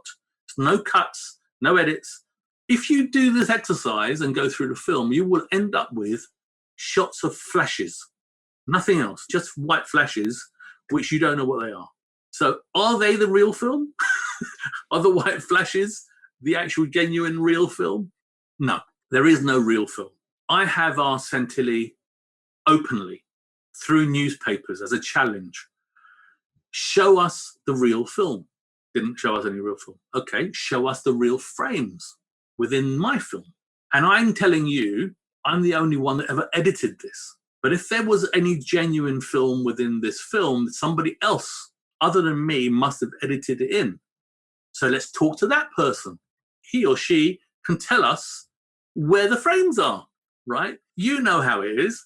You sit and edit a program. We know every frame. In the old days, we used to watch it pre-roll before an edit and roll it. We know every frame, right? We've got everything mapped out. So when you do an edit, if somebody says, well, where did this shot come from? I'll tell you before what happened, and I'll tell you what happened afterwards, because I know, because it's deliberate. So somebody else must have put these frames in. As a filmmaker, I will go as far as say that the challenge of making a fake film marry up to an original film, like Santilli will have us believe, is a monumental task, much bigger than what I did. If I did do that, I want the credit for that, because that's huge. How did he do that? How did he marry this shot with that shot so beautifully? Watch Ben-Hur, the guy's wearing a Rolex watch. This is with loads of money. To do this with no crew, right? Everybody multitasked. Design the set, build the set, design the creature, have John sculpt it, and then build it. Make all the bits and pieces, get the props that were right for the year, and design a room to work so that I can film it. I've sent you a plan of my design of the set. It's basically a standard set of 2 flats. Okay, so you've got a back wall and you've got the side wall. On the side wall, you've got a window, and it's set within a room. So it's sitting in the middle of a room. So behind that window, there's a little corridor between the real wall and my fake wall. So the actor can walk into that area and stand in a new room. To the right of that flat, there's a door that belongs to the real room where you enter the room from the house. Now, the other fake wall, which is where the clock is, that wall is sitting in front of the original wall, as you can see from the plan. And behind it, we've got all the electrics. I've wired up all the outlets to 110 volt. I wired it in case I wanted to use it. I didn't, at the time I was making it up as I go along. And I just thought, to run a bit of wire there is not a big deal. I just did it. It worked, but I never used it. Now, if you look at the autopsy, to the right of the table, there's an outlet on the right hand, on the wall there. That was wired in and working, never used it. Now, over the other side, we've got the one that I plugged the clock into, had to work, right? So behind it, there was a transformer, and you can see from the plan, it's plugged into the wall, and everything worked. Even the fluorescent tubes that I had above me were 110 volt. The light that fluctuates across a tube is countable, and a film is a perfect clock. And in my case, you've got 24 frames a second. So it's not difficult to watch the film and put timing to it. Now, if you put the flashes of the light because there is a very slight flicker. If you now measure that in a lab, you will be able to determine those lights are 240 volt and X amperage. And you can do all of that because it's just seconds. That's what it is. It's fractions of seconds. So I had to make everything the correct thing. Now I couldn't have lighting in the studio because I didn't want any reflective surfaces to see external light. So I had available light, which was just the fluorescent lights as a blanket flood. And I used fluorescent because it does give a nice flat light. And I also had lighting from the windows in the daytime, because I did some footage early on. I did some stuff in the daytime. But as it got darker, of course, the light dimmed. And I had shutters on the windows there. So here's something I've never shared with anybody. You guys will get it immediately, but somebody who doesn't know about these things won't, right? And they wouldn't have even thought about it before. If this was a room, a genuine laboratory, it would exist somewhere in the world. Somebody somewhere has been in this room. It's a laboratory within a government building. It could be a hospital. It could be an army facility. It could be, but somebody has been in this room. And unless we're to believe they built the room specially for this one event and never used it again, unlikely, right? They must have done other things in it. So there must be photos and film of other things with this room. There is nothing in the history of the world ever with this room. But let's not leave it at that. If this is a genuine room, there are 4 walls. If it's a film, at best you've got 3 walls. Because we've all heard of the 4th wall, right? Break the 4th wall. Well, the 4th wall is us. It's me filming. Well, in this case, you've only got an L-shaped wall. And there is not a single shot in this Alien Autopsy where you can see this wall or that wall. Doesn't happen. Think about that. You can see this wall because I've made this wall for you to watch. Look at this. It's got a clock on the wall. It's got a clock, and there's this, let's have a look at that wall. Make a big deal about the wall. What about this wall? It's got a window. It's got a telephone, a sign on the wall. I want you to see this wall. I've got a lot of trouble for you to see this wall. There's no walls here for you to see. Because, the other side of the room was another set, debris footage set, with a little tent that I built with tables and the stuff on there, the alien spaceship, and, that wasn't supposed to be in the same room, right? So that's on that side, and that's on this side. As it happens, you don't see any wall this side and no wall that side. The law of probability of the suits being fake, the table being fake, there not being 4 walls tells you it's a production. The minute you start to eliminate all the things that might be real and the things that we know are fake, there are no things left that are real because it's there to be seen, right? You can't make things up. That's what it is, right? So the idea of it being a genuine room somewhere, every shot that Santilli will tell us, eventually they've got to do this, right? Eventually Santilli has got to say, well, these are the frames that are real. Before he does that, I'm going to make a prediction. There will be no 4th wall. There'll be no 3rd wall. And there will be no suit, and there will be no autopsy table. So what's left? Very close, incoherent, out of focus, nothing. If it was in a government institution, you know what? It fits, right? Because it wasn't a general thing. Now, as it happens, I had a girl in America that bought props for me and stuff. And when she phoned me up, she said, I've got a phone. And okay, how much is it? It cost me $35. And I said, great, let's get it, right? The following day she phoned me up. She goes, listen, I don't know if this is interesting, but I've been offered an upgrade kit for that phone. I said, well, what's in the upgrade kit? He said, well, she says, there's a little Bakelite mouthpiece that goes onto the thing like this. There's a little Bakelite clip that you put on your shoulder so you can work without, that clips on it. And there's a curly wire. And I said, how much is that? And she said, $60. I said, the phone only costs $35, right? Why do I need it? Because I told her it was for a music video. She said, well, if the guy's going to hold the phone and walk around the room, how's it going to go past the length of this cable? But with the curly wire, that can go right across the room.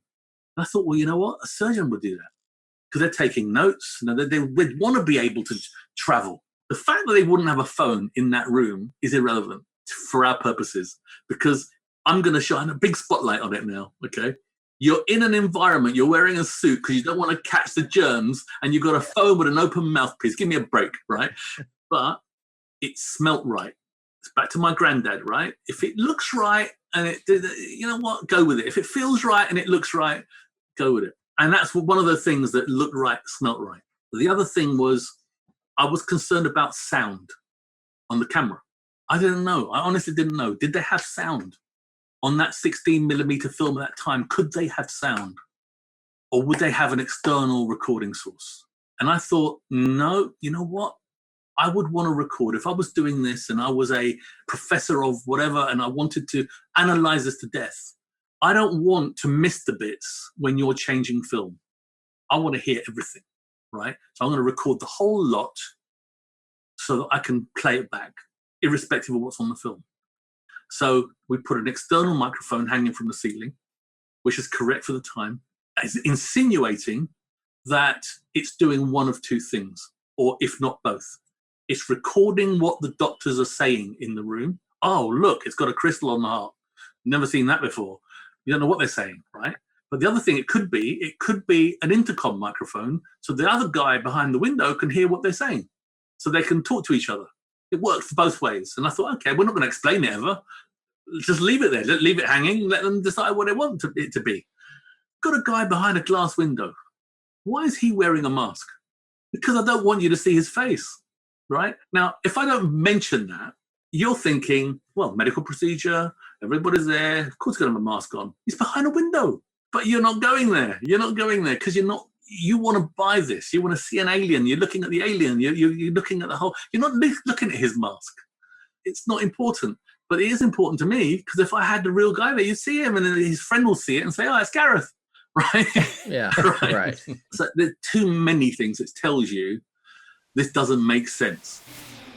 Here we are again, taking a look at the big picture. The magician is controlling what you're paying attention to. Every single thing in this video, from the props, the phone, the microphone, the man behind the window, all that stuff is working together to distract you from the veracity of the film itself. Yeah. All right, well, this next section that's coming up, ask the question, is it maybe that stuff is working a little too well? Ooh, what do you mean by that? Well, it turns out people are so convinced that this film is real, they don't believe a word of what Spiros is saying. So they think he's part of a disinformation campaign. What do you think at this point, listener? I mean, you've been with us this long into this episode. Where are you coming down? And have you watched the film? Did you stop to watch the film? Now, the bigger question is, if you believe Spiros and you look at everything surrounding Alien Autopsy, fact or fiction, how would it reframe any other ideas you have if something else like this surfaced? I think one of the most convincing things about Spiros' position is his absolute willingness to meet you in court about it, which is what you're going to hear about here coming up. And I think that's when he says, he is calling people out. And he just say, hey, look, there's nothing about my story that you can disprove. Right. I get death threats. How dare you hide this from the human race? This is important to us. How dare you do this and how dare you do that? I've had that. Then at first it worried me. And then I realized something, which was, you know what? They're not the boss of me and they're not even brave. I say this openly. You have a conversation, have it with me. I don't hide. You guys ask me to come on the show. You know what? Anytime you want, because I don't hide from anybody. You ask me any question, I'm going to answer you, right? I answer honestly. And if I don't know, I just say I don't know. Simple as that. My story never changed, ever. It is what it is. It's been 25 years. It is what it is. But here's the thing that I say to you. It's a boxing match, okay? I'm the champion of the world, and I'm in the ring. And if there are any contenders, they need to get in the ring with me. If Santilli got in the ring with me, he'd be in big trouble. He won't get in the ring with me. And I'm pushing, and he's got no answer. Recently, I had a lady, I won't mention her name. I do have a Facebook page, a group, which is called Alien Autopsy Fact Files. And if you go on that, you join that, you will see the thread. So she's on there. But the bottom line is this. She did an interview with another gentleman who thinks this is real. And this gentleman believes that I'm being paid by the Men in Black to say that it's not real. He did an interview with this woman, did a whole hour presentation about why this is real. And they used my footage. I then put a takedown notice on YouTube because I own the copyright. I have a registration in the Library of Congress.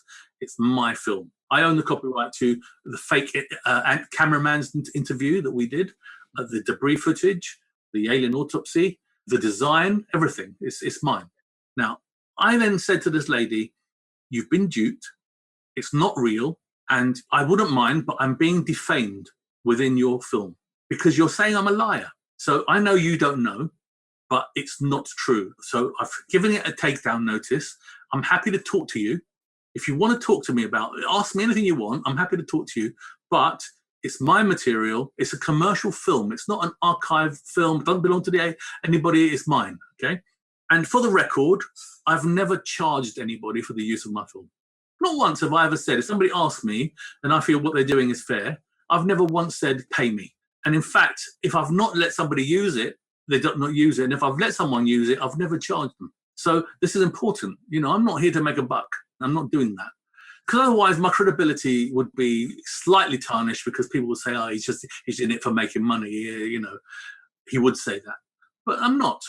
So this woman did a counter claim on YouTube. It's a serious thing because YouTube says to you, if you make a counter claim, you have to certify that what you're saying is true and real and that you stand by it. And you know that you've got to say, I'm the owner, I certify that I'm the owner, and I've got every right to do this. And if they do a counterclaim, they have to do the same thing. Well, this is what the position I found myself in. I got an email from YouTube which said there's a counterclaim and you need to file a legal defense to her via your lawyers to take it to court so that we don't remove it. So now I've got to spend money. So I phoned my lawyer and I said, look, I've got this thing. Can you fire a letter off for now? And he said to me, have they not seen your copyright registration? There shouldn't even be a conversation, right? I said, well, this is what's happened. She's made a claim and she's justified that she has permission to use my film from Ray Santilli. So here's the problem Ray Santilli will have if this went to court. So, Mr. Santilli, you say this is your film. Show us. Show us a 1947 film that you say you have. And if you can't, case dismissed because it doesn't exist, right? You don't have a claim on this film because I do. So you must have a 47 film, a genuine 47 film that I don't have. And that's what you're leaning on. So let's see it. And it falls down there. So she said, my claim is backed by Ray Santilli, who supports me and has given me permission to use the film.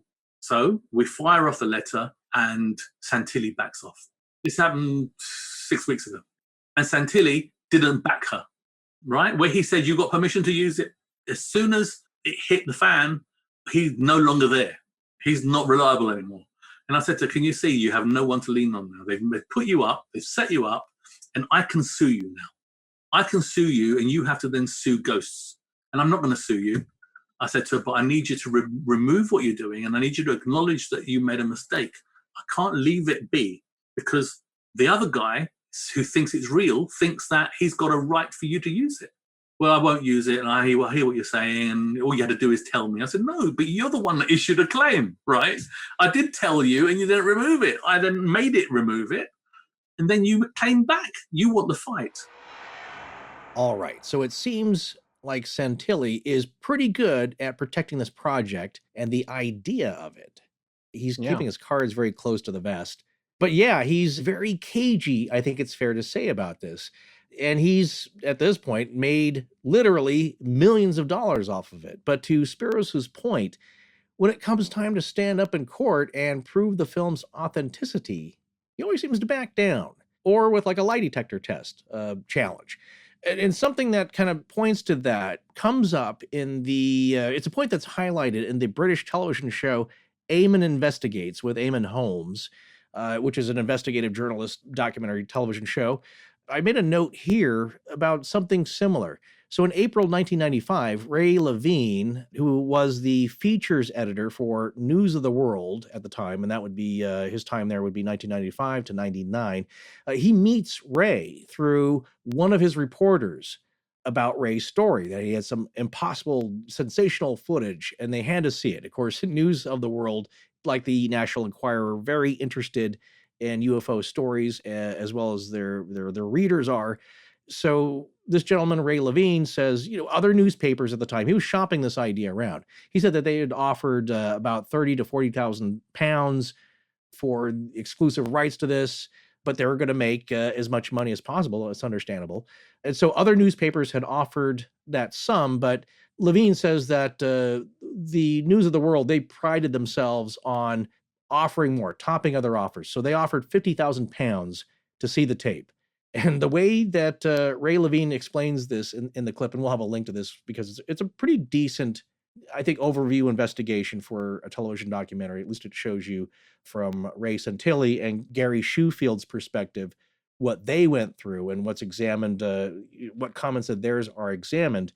It's a pretty good look at that. According to Ray Levine, he was thinking that Ray would just think it was like a midnight under the lamppost handoff. He would hand over the tape. He gets a big envelope full of money. They part ways, and nope, you bought it as is. Whatever's on the tape, that's yours. I keep the money. But it didn't happen like that. So what Levine says is that Ray was giving excuses why it couldn't be seen immediately. So then the newspaper tells them, like, look, we're only going to do this deal after publication. Then you'll get your money. And only publication is going to happen after they have this tape verified by a number of experts. And Levine says that's when Ray gets very, very nervous. And after that meeting, all the contact evaporated and they don't hear from Ray again. So he's either being very protective of it or there's something that maybe he doesn't want people to look too deeply into.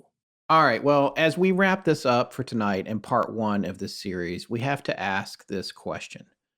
Was this the biggest and most successful paranormal hoax in the history of mankind? So successful that the very man who crafted the film can't even prove that it's not a hoax. Well, almost. Spiros was pretty thorough. He covered every base. Let's get the 10,000-foot view from him about the big picture of all of this and how it all worked and some of the machinations that made it come to pass. And we're also going to find out that as thorough as Spiros was, he actually slipped up in one very particular place. And that slip up may be the easiest way for him to prove he's telling the truth. By the way, it turns out the alien autopsy footage is registered with the Library of Congress even, but it wasn't Spiros who did that. So we're going to hear about that too. So let's go back to him this one last time for tonight and find out directly from him what he thought the original plan was for this film. They had an idea and he thought they were all on the same page and following through with it. But it turned out he was the only one that thought that. His cheese got left out in the wind. And now we're going to hear him explain when he knew that he had been shafted. The idea was this. I made sure at the beginning that we would make a film that we would give to broadcasters free. We would have them investigate it. And then when they can't tell us what it is, I would then make the answer to what it is. And we would then make money from that. Ray agreed.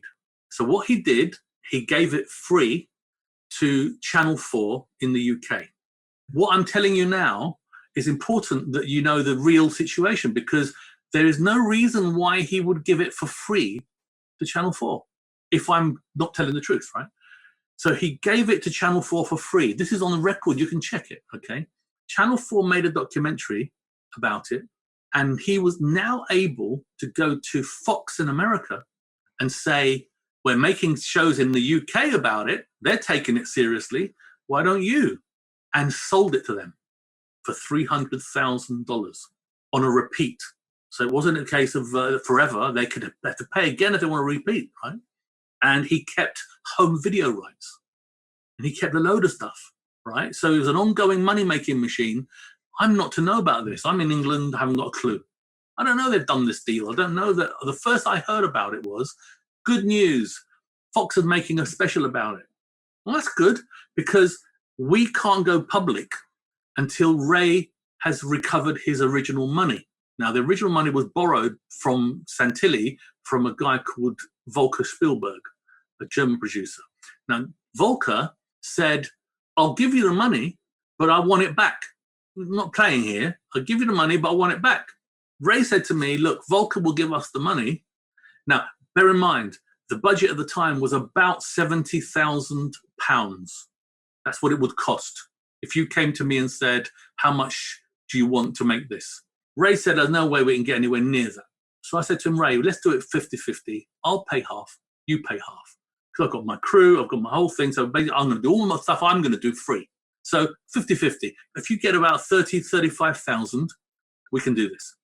Volker said, I'll put up the 30 grand, 35 grand. So that's what happened. Now, Ray said, what happens if one of your crew sells it before we've made our money back? I said, they won't. They're all trustworthy. I don't trust them. So let's sign a non-disclosure agreement that nobody will discuss this again until it's in public domain. Nobody must discuss it or talk about it until it's in the public domain. When I place it in the public domain, you're free to do what you want. Okay, great. But I need to recoup my money. Okay, how are you going to do that, Ray?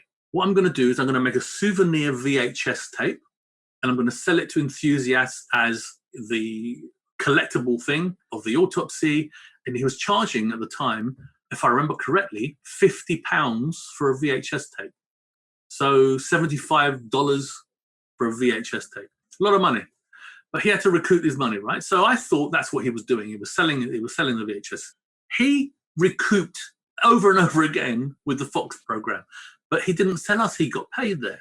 So he said, well, you know, obviously until we make our thing, we haven't recouped yet. We're not selling enough VHSs, so we haven't recouped yet. And we waited and we waited. Now, meanwhile, I was working with Santilli on other projects. I was making Beatles programs, and I was making we did a thing called the Four Tenors, which is a Christmas thing, singing carols.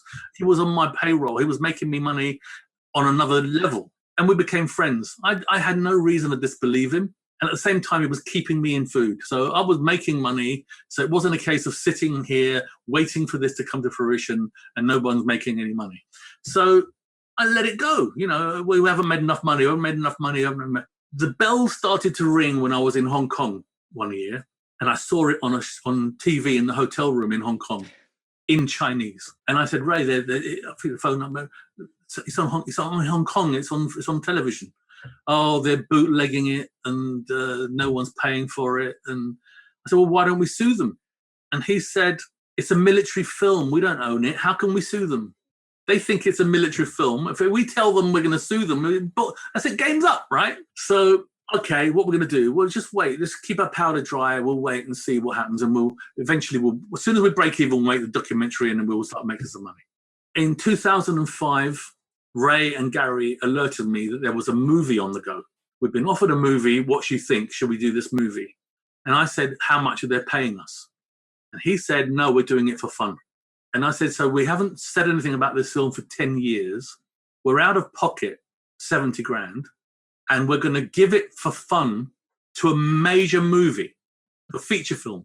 He said, yeah, you know, I thought it'd be good. I said, Ray, don't we have enough fun? I said, no, I don't think so. We've waited 10 years. Let's not do the film for free. If they were paying us, then we'd let the cat out of the bag, right? We'd tell the story.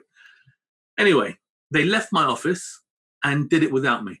And when I first found out about it, John phoned me up, our friend John Humphreys, and he phoned me up and he said, just to let you know, I've been asked to make another Alien for this film for Warner Brothers.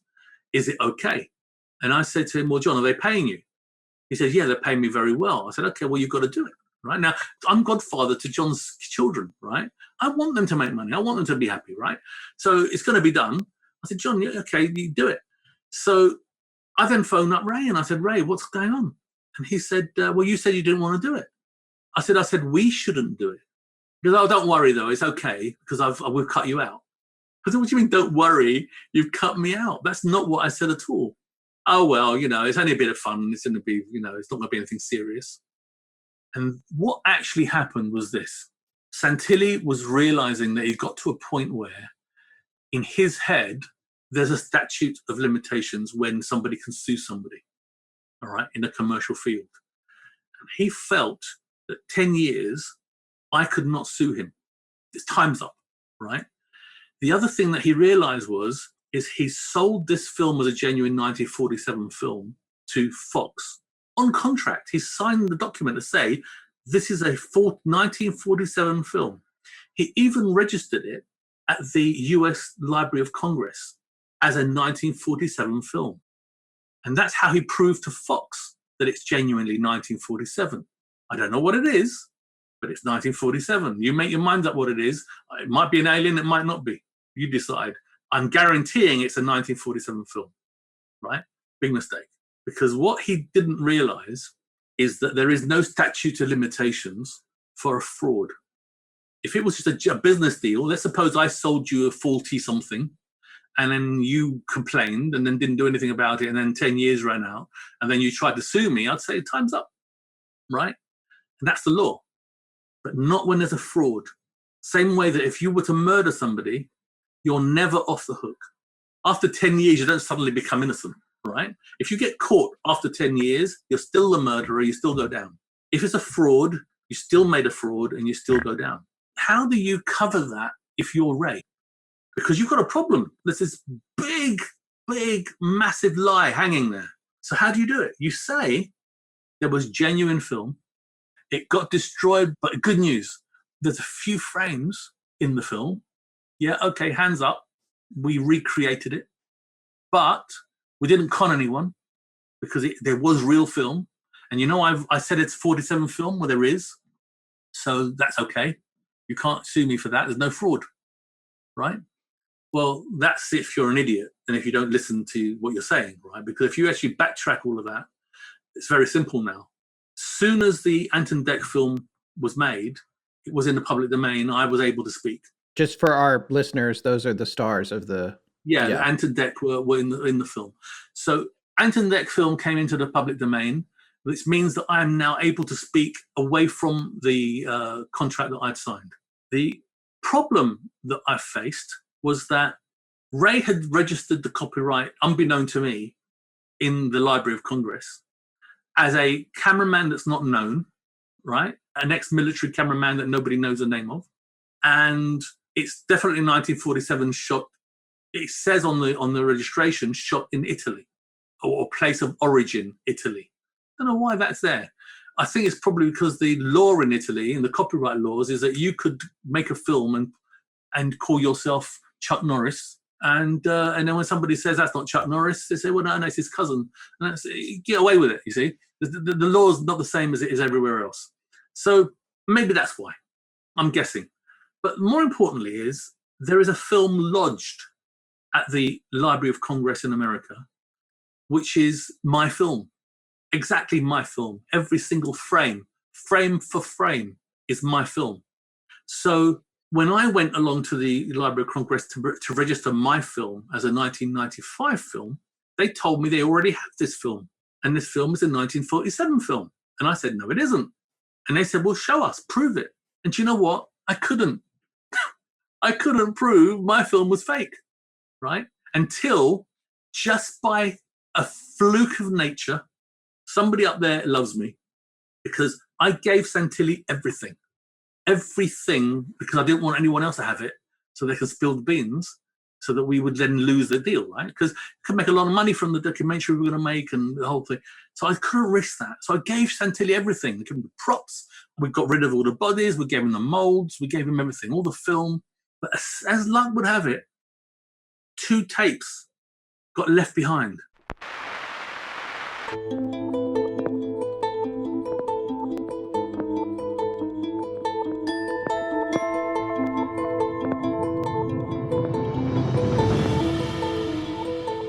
That's going to wrap up tonight's show, folks. We're sorry to do this to you in the middle of a 2-parter, but we're dark next week. We'll be back the week after that with part 2 of this series. A very special thanks to Spiros Melaris for joining us tonight. Please remember to support our sponsors. They help keep the show free and the lights on in Blanket Fortiana. Special thanks to John Bolin. Hi, R.O.D. I'm Hoover. We're always listening to Astonishing Legends. My voice in perpetuity. Big fan here from Texas. Our show is edited by Sarah Voorhees Wendell and co-produced by Tess Feifel, who is also our head of research. Our theme, which is available as a ringtone, was composed by Judson Crane, and our sound design and additional composing is by Ryan McCullough. Special thanks to the Astonishing Research Corps. But most importantly, we want to thank you, our listeners. Visit our store at astonishinglegends.com or interact with us and other listeners on Twitter, Facebook, and Instagram. You can also support the show at patreon.com/astonishinglegends, where patrons have access to additional bonus content. No part of this show may be reproduced anywhere without permission. Copyright Astonishing Legends Productions. Good night.